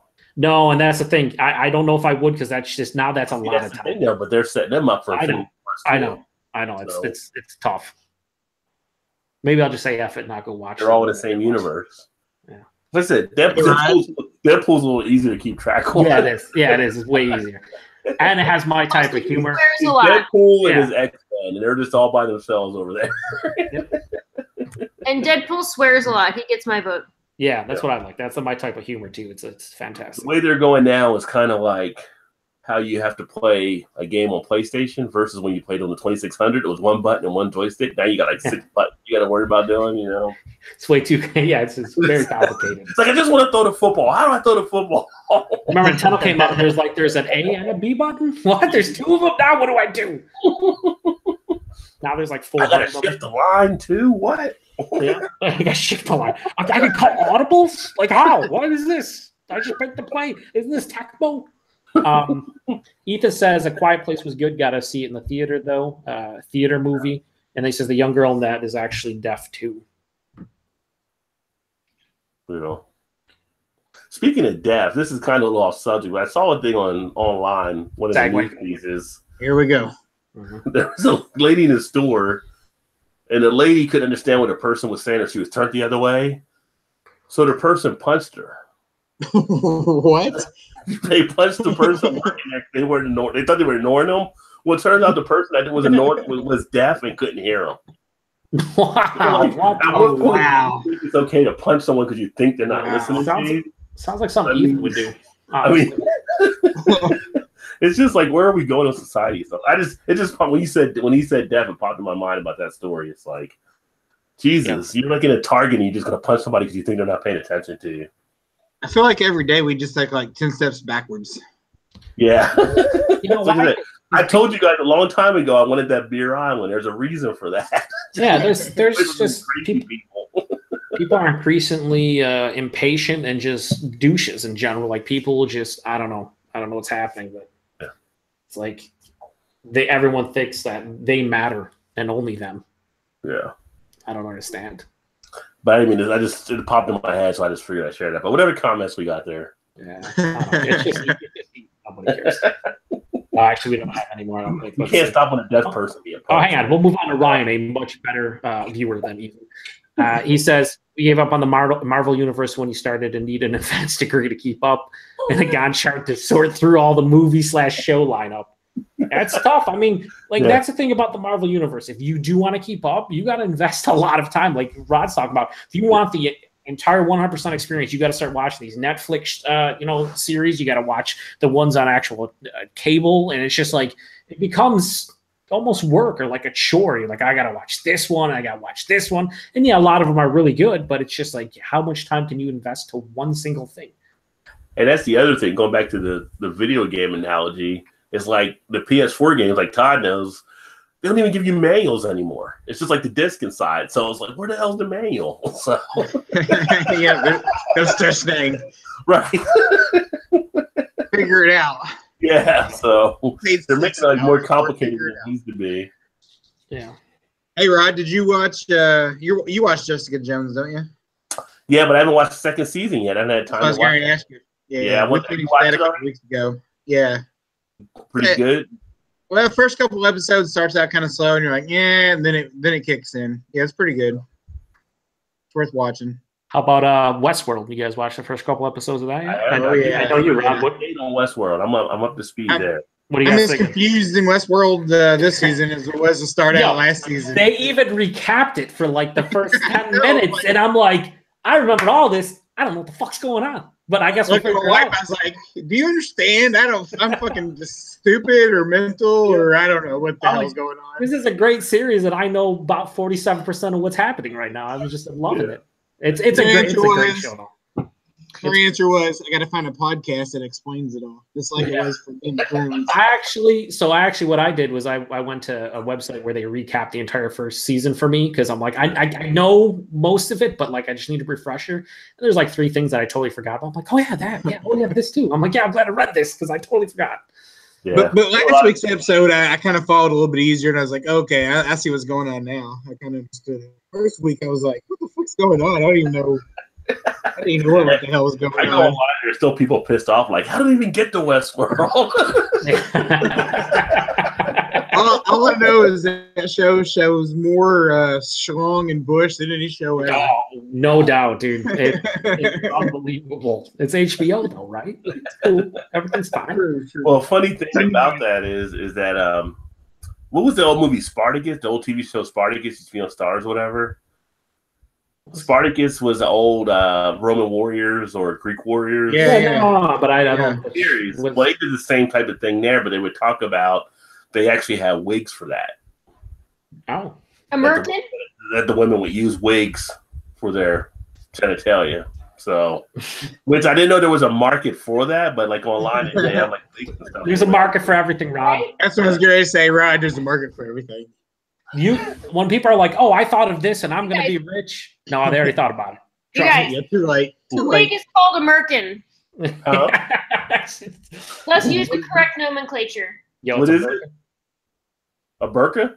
Merkin. M-E-R-K-I-N. I don't know if that's actually how it's spelled. You know, like the Firestone Walker beer, Velvet Merkin. Merkin. Yeah, Velvet okay. Merkin is a thing? Sure. Yeah, if you want a close shave. Yeah. Oh, Jesus. Without the work. Just an FYI, that's my internet contribution for the night, and I'm done. Just closed up shop. We're done here. It's over. Done. Anyway, but for real, I'm actually gonna go because I'm packing for a trip. I'm going to New Orleans. I leave tomorrow, Nice. so I have to Nice. go. Well, have a safe trip and a fun trip. Have a safe you. trip. Tell Watch- them about your channel before you leave. Don't mention Yeah, I any was about to American. say, watch my channel because I'm gonna do. I'm gonna go to the Abita Brewing Company, so I will check out whatever that is, Purple Haze, right, and whatever else they might have, because Purple Haze is the only thing that makes it to my market, and other stuff. And perhaps I'll do a rye flight, and I don't know if I'll be too drunk to broadcast it, but I might, maybe I will. So stay tuned. You're never too drunk to broadcast. It's the perfect time to broadcast. You better spell it for them too, so they know how to find your channel. Yeah, and thank you for that. So the thing about being too drunk to broadcast is like maybe possibly prospective employers might find me on the internet, and I don't want them to be like, is she just drunk all the time? Like, I don't know. Only when I'm in New Orleans, yeah. No, Yeah. it's But yeah, anyway, I can see that. I can see the issue with that for sure. yeah. Anyway, yeah. So check out my channel. I do a lot of West Coast brews because that's what's in my distribution area. And it's under my name again, like Rod said at the beginning, Tanya Makowski, TonyMakowski. And I try to tag my videos with Beer with Tanya, so it's easier to find. I think that's probably easier. And I'm not dedicated to changing anything, so sorry you have to find me that way. But anyway, but thanks for inviting me. It's been good talking to you guys, and I look forward to future chats. And please look please look up Merkins because it was great, and I want to know, like, report back on that. All right, I'm just gonna leave you with that. Goodbye. Before you leave, the rating eye parade says, "Cheers, Tanya." Yeah. Thank you. All right. Let me know when you get to Galaxy High. Galaxy High. Okay. That's what you want me to do with you, right? The battery. Oh. Do you want me to do that with you? Yes. Oh my God, I almost forgot about that. Hold on 2 seconds. Let me look and see when that's scheduled to ship, because now we've turned over to a new month, so it might be soon. But so that's the only thing that's in my crate is I ordered 2 Galaxy Highs. Good. That's a good order. Yeah. Beer ships on May 17th. So I'll have it That's 2 weeks from today. yeah, so I'll have it I don't have a calendar in front of me, but it used to always show up on the Saturday after its ship date. So that'd be like 26. Yeah, when I get notification that it's shipped, I'll let you know. Okay. And then You're going to break it soon, probably when you get it, because they've already started they've made it for a little bit of time, so you're not getting it probably as fresh. right.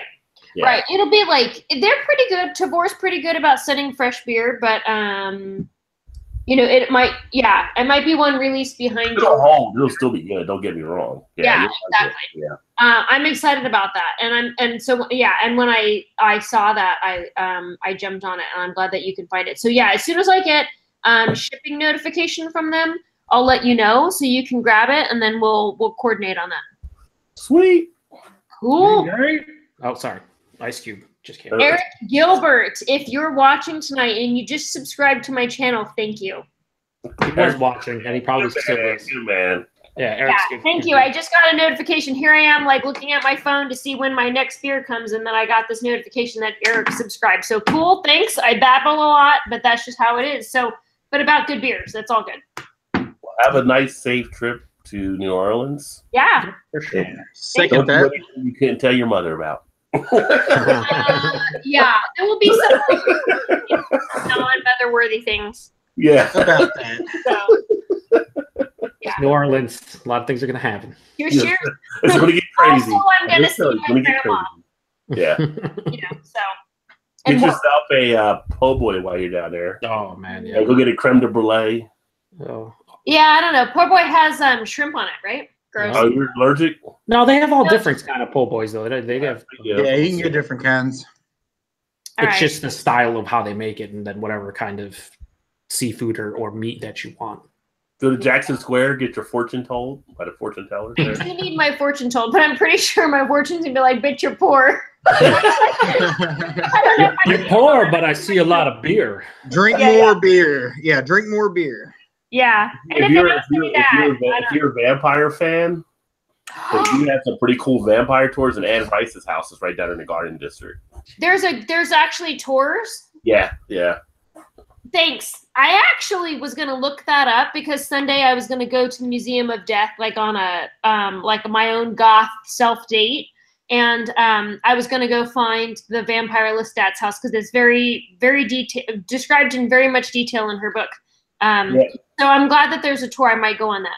Yeah, in the Garden District, they have her house there, but they do tours in a quarter. Like, you do them, like, try to close to midnight or whatever, which are pretty cool and stuff, so. Okay. Just be careful down there because you don't want to get. They have a lot of police in the protected areas, like kind of in the.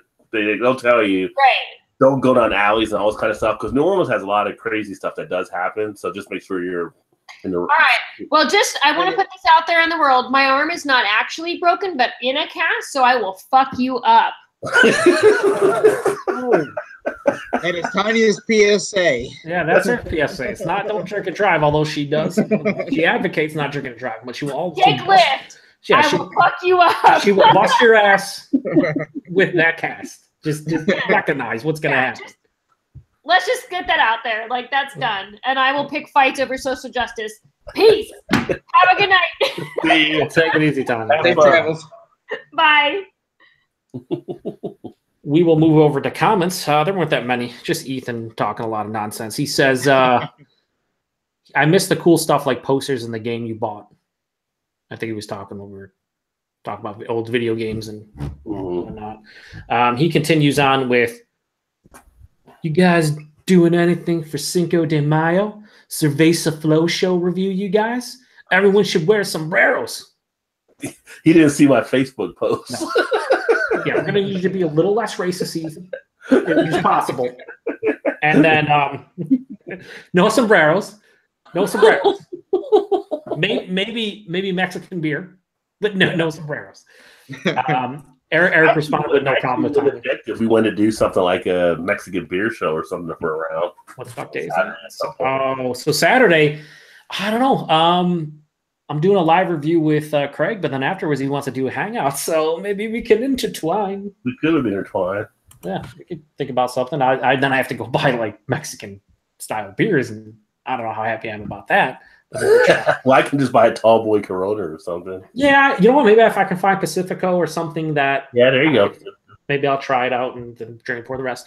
Ethan says, go to Commander's Palace, great food. Commander's Palace turtle soup.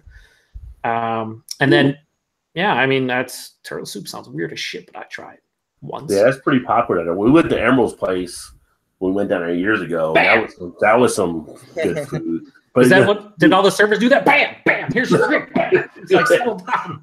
Here's the thing: you go to Emerald's place, right? So it was me and my wife and one of my buddies and his wife and another couple that were down there.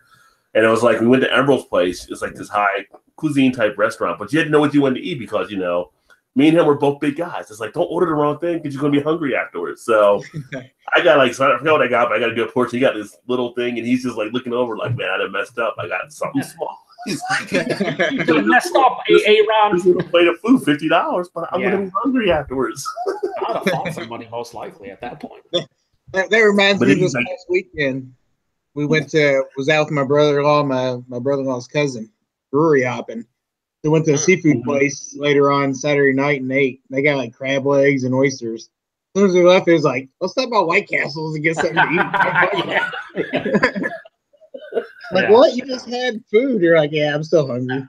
No, I'm about 75% full. That 25% needs to be hit with some greasy White Castles. Yay! That's the worst when you eat a place and like it looks good, it looks pretty, and it tastes good, and everything's good. But like you're full, and you're like, I could for $50, I could have went to like my favorite fast food restaurant and been in a food. I could be in a food coma right now and have left. Yeah. Gorged. Yeah, done. Jamie says the Beer Patrol, this guy, is starting Mondays next week. I am not Jamie, but that's a good idea for someone who would enjoy that. Son of a bitch. Tyler Mackle shows up and he goes, hey, cheers, everyone. I need some good entertainment. It's the weekend for me. So he's pumped. Just getting started. He's already getting ready to go relax. You ripped? Are you ripped yet, Tyler? You should be. Ethan says Emerald got his start at Commander's Rod. Oh, did not know that.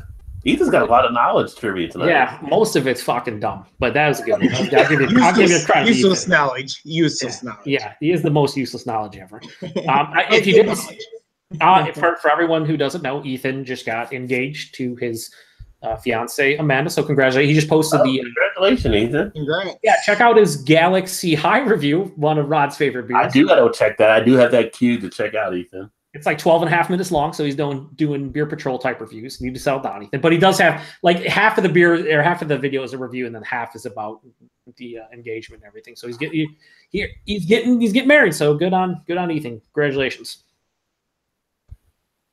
Now stop making stupid comments. Okay, we're going on to Jamie, who says Sake Sundays. No, we're not doing any more themed days for me. Okay, Sundays. Yeah. I am doing an entire week of Genesee. That's torture enough. So, okay. Tyler says, LOL. I'm about to smoke a J. You know me too well, Joe and Rajay. Oh, we do. About to get tore up a bit, it seems. Little blitzed. Yeah, a little bit. We have 9 people still watching. That's mostly on them, but appreciated, but still on them. Tyler's going to eat some Taco Bell in a little bit, though. Oh, man. And then he's going to regret it about an hour later. Let's think about Taco Bell. It's like, okay, this sounds good. This sounds good. And then, like, halfway through eating, you're like, this was a mistake. Like, why did I do this? Why did I do this? I get so much. It's like McDonald's. You're eating it on the toilet. That's what you do with McDonald's. It's like, it's going to go through me ASAP. Those dollar nachos are freaking fantastic right now. Aren't they at Taco Bell, dude? Have you guys had for a buck? And that dollar triple cheese burrito, whatever it is, but it clogged you up, so you can't go for like 3 days. So no, yeah, I don't know if it's real meat, but it doesn't matter. It's cheap. It tastes good. I gotta admit, I'm kind of intrigued by this egg taco they're doing. Yeah, those sound kind of weird, doesn't it? I was intrigued when they first had the biscuit taco when they first came out with the breakfast, and I was like, that's cool as hell. It's a biscuit wrapped up like a taco. Now it's an entire egg. It's like, it's kind of weird, but I'll try it. Yeah. They do have one of the best breakfasts, though, for any fast food place. It's really? Yeah, no. I never went there for breakfast. I just know they had the menu there. It's pretty unique, too, is the thing. And everything you get like $1, like $1 burrito with sausage or bacon and egg and cheese, whatever. Yeah, I mean, it's a good breakfast menu. I don't know if they have it there anymore because I didn't get the drink last time I got there, but they used to have like a half OJ and half like Baja Mountain Dew, Baja Blast, like half and half, and that was awesome. It's like half orange juice and half Baja Blast. I was like, this does not sound good. And I drank it. I was like, no, it totally is. It's like really Yeah, good. they probably don't have it because as soon as they bring something out, it's gone in like a month. Yeah. As soon as you like it, you go back for it again. You're like, oh, sorry, that was last month. Like, I guess you could make it yourself. You just brought like a little thing of orange juice and just got a Baja Blast and just mixed it. But I mean, it was really unique and I enjoyed it. They fucking took it away. Bastards. Tyler says he has a chicken Alfredo pizza in the oven. It's going to hit the spot in about 20 minutes or so. Jamie says, hey, Tyler, are you in Louisiana? He says, no, sir, Basement Beer. He said, I just saw that Jay got your last hangout. Where are you? U.S.? Yeah, Tyler's in Wisconsin. Yeah. So, baby, he's enjoying all the smoke gooders and He loves the house. Minhouse, baby. He's getting all the Rylander chocolate bunnies, baby, for $2.39. I do like Central Waters out of he had posted a review of one of their barrel aged stuff. I really enjoy. I don't know if you guys. Yeah, they're fantastic. Yeah, and they do the whatever, like they do the Imperial Stout, they do the barley wine, they do a Belgian quad. What else did they do? Is there something else? Scotch ale. Yeah, Scotch ale. I think those are the 4 that we get. And they're all fantastic. Yeah.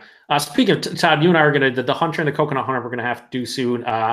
You got to make sure your internet isn't shit because I can't be having technical difficulties in the middle of a live review. I'll do it on my phone because I don't know why. Maybe it's my shitty computer. I'm not sure, but I'll do it on my phone instead. That's. But I think what we're gonna do is we're gonna do it as a live review, and we'll do Hunter and Coconut on the same show.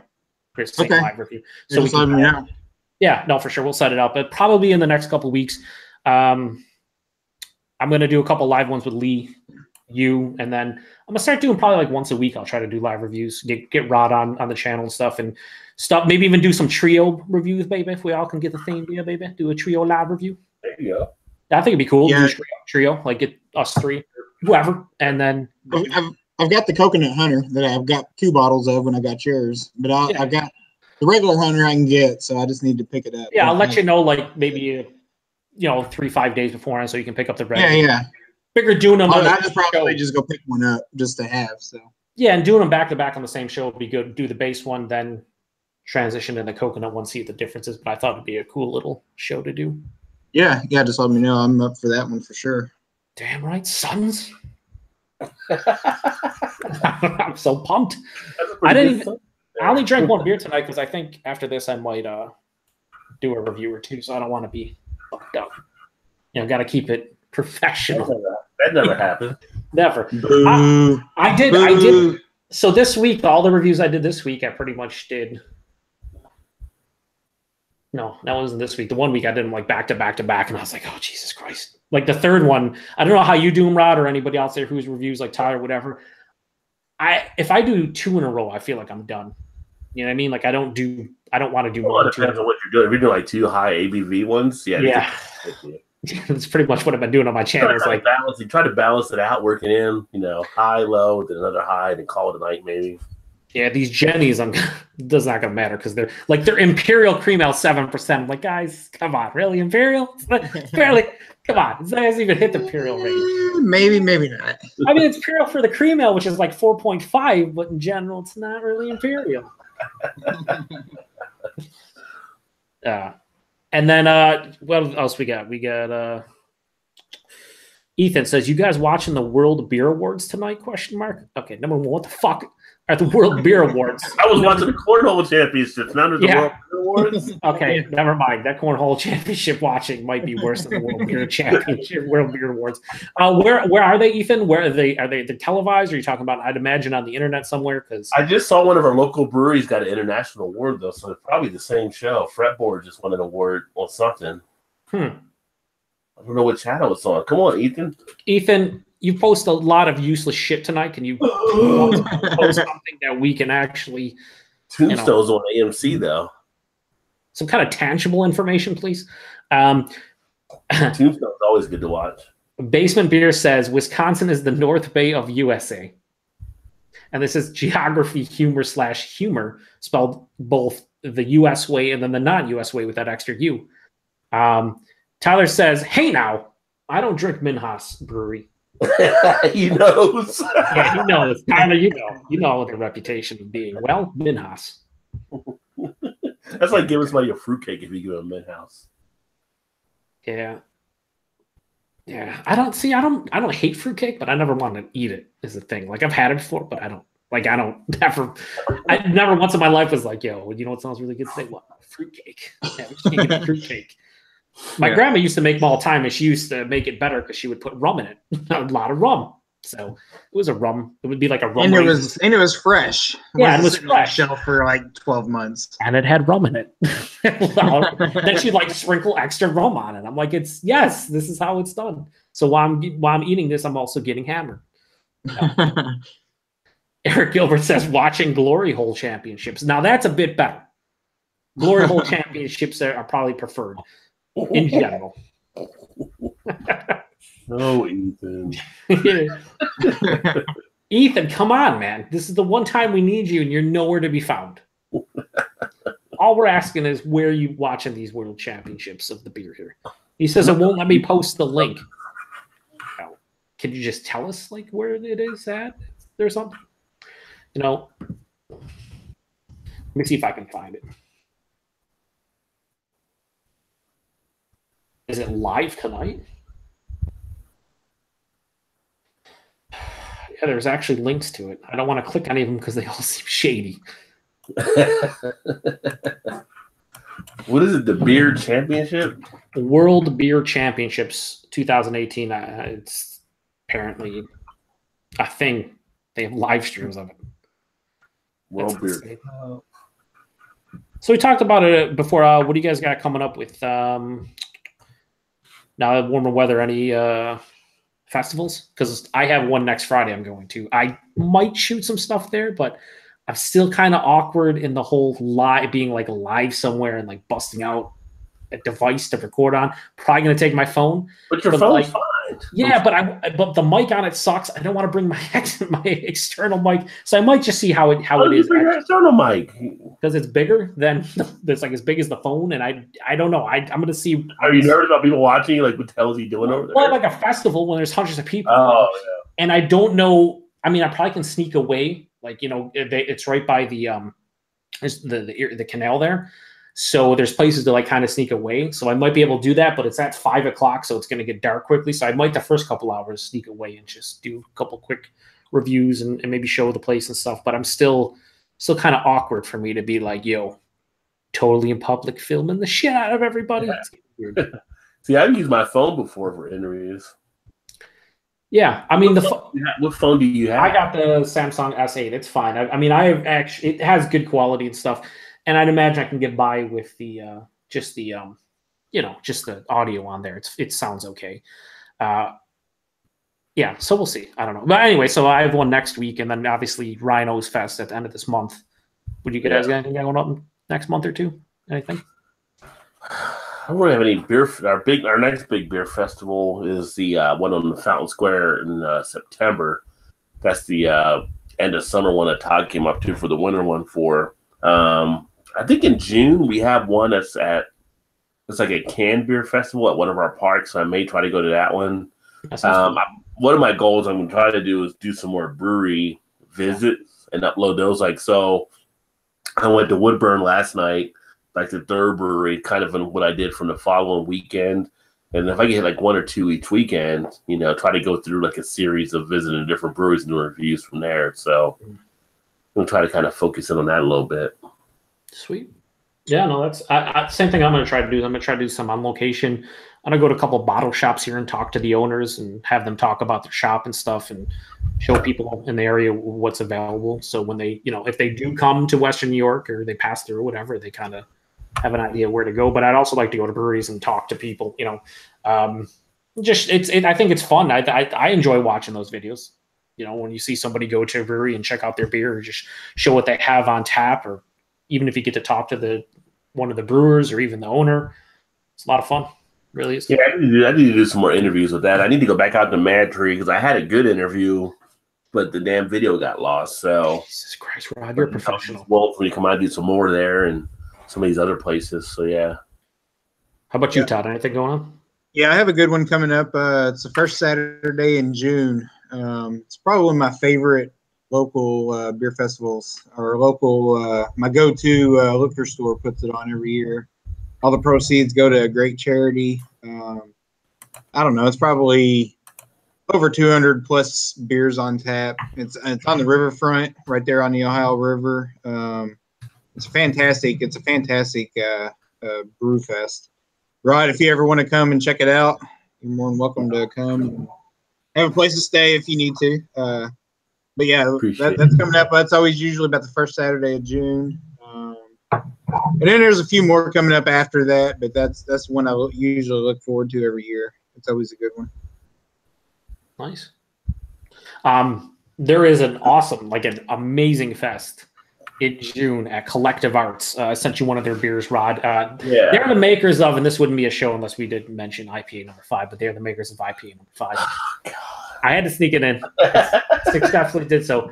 But some of the breweries they're having at this fest are crazy. They're going to have, and again, I don't know how much you both follow like hyped breweries for whatever they're doing, especially when it comes like New England style and stuff. But Civil Society out of Florida is going to be there. Voodoo Brewery out of PA. Okay. They're going to have Other Half Brewing out of Brooklyn. Other Half, yeah. They're going to have Bellwoods, who does great stuff in Toronto. They're going to have Evil Twin there. They're going to have Transient Artisan Ales out of Michigan. They're going to have Aslan Brewery out of Virginia. They're going to have 18th Street is going to be there, which is crazy. Yeah. Where's this at? In Ontario, in Hamilton, Ontario, Canada. Oh wow! And 18th Street Brewery is going to be there. Yep. There's going to be the Threes Brewery that I'm drinking right now that makes good stuff. And they're trying to, I want to say it's Trillium. This might be there. Like they have 50 breweries, and it's all these small, like all across North America, and it's like $50 for the session, and it's all these crazy breweries. So I don't know if I'm gonna be able to go 2 weeks after going to Chad's and after going, in terms of like not affording it, but just being able to go in general. But right. I'm thinking I would love to, because you'll have to go. You have to go. It's like an hour away from me. Like how I got to. Like you got to.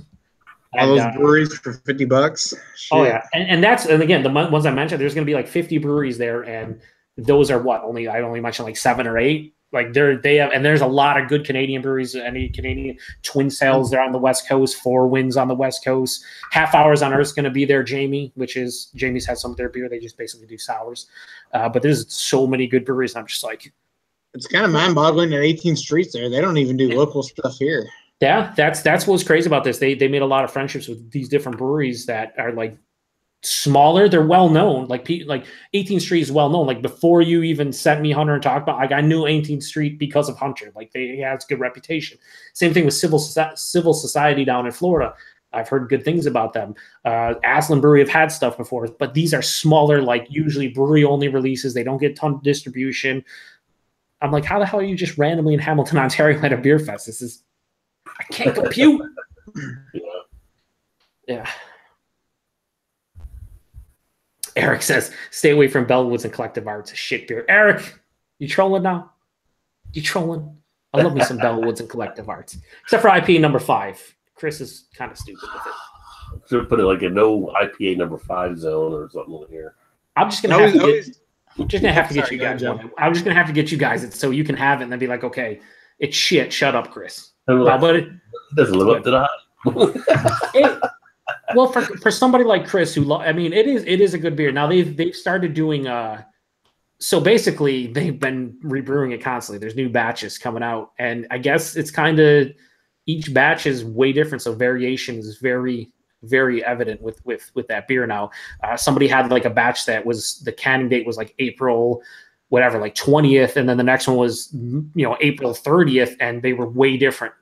Like they looked different. Like one was darker and had floaties, and the other one didn't. And right, and it's like, oh, what the fuck?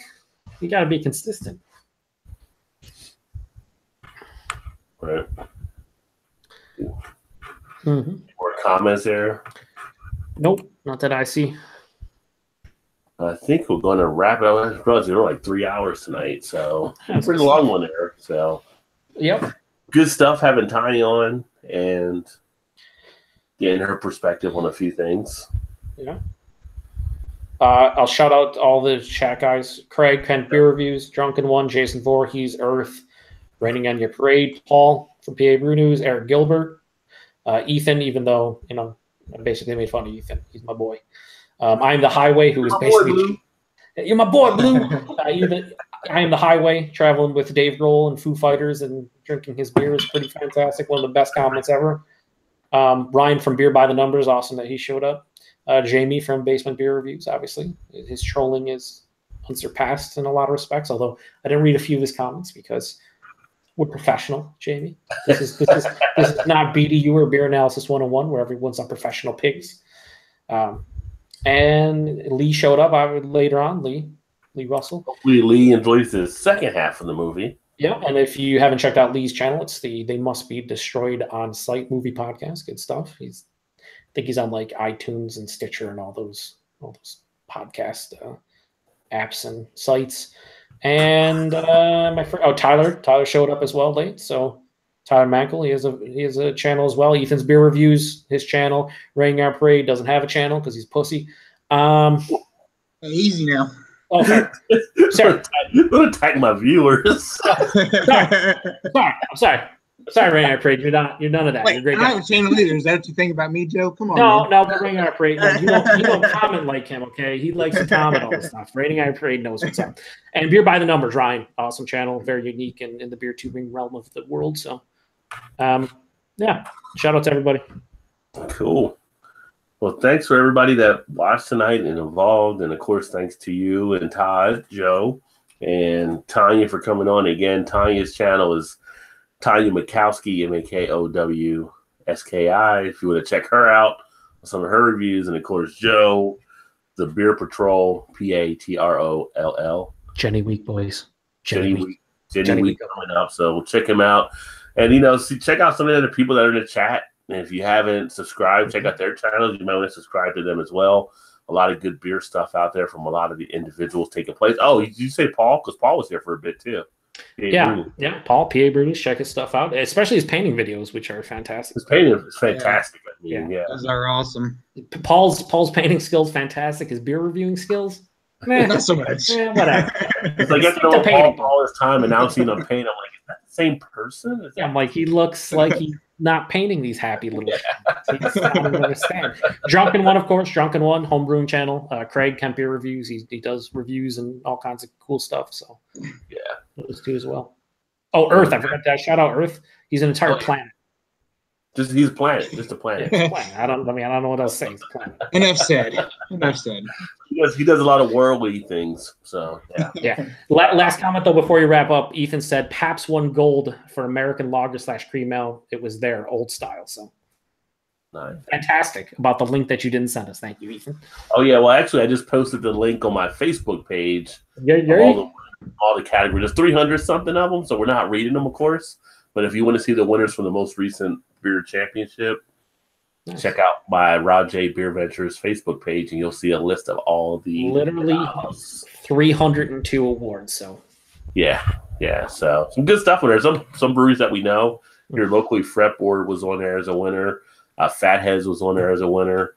Ballast Point was on there. So some interesting stuff. So it wasn't all just small microbreweries. There's some other names that people probably know from distribution and everything too.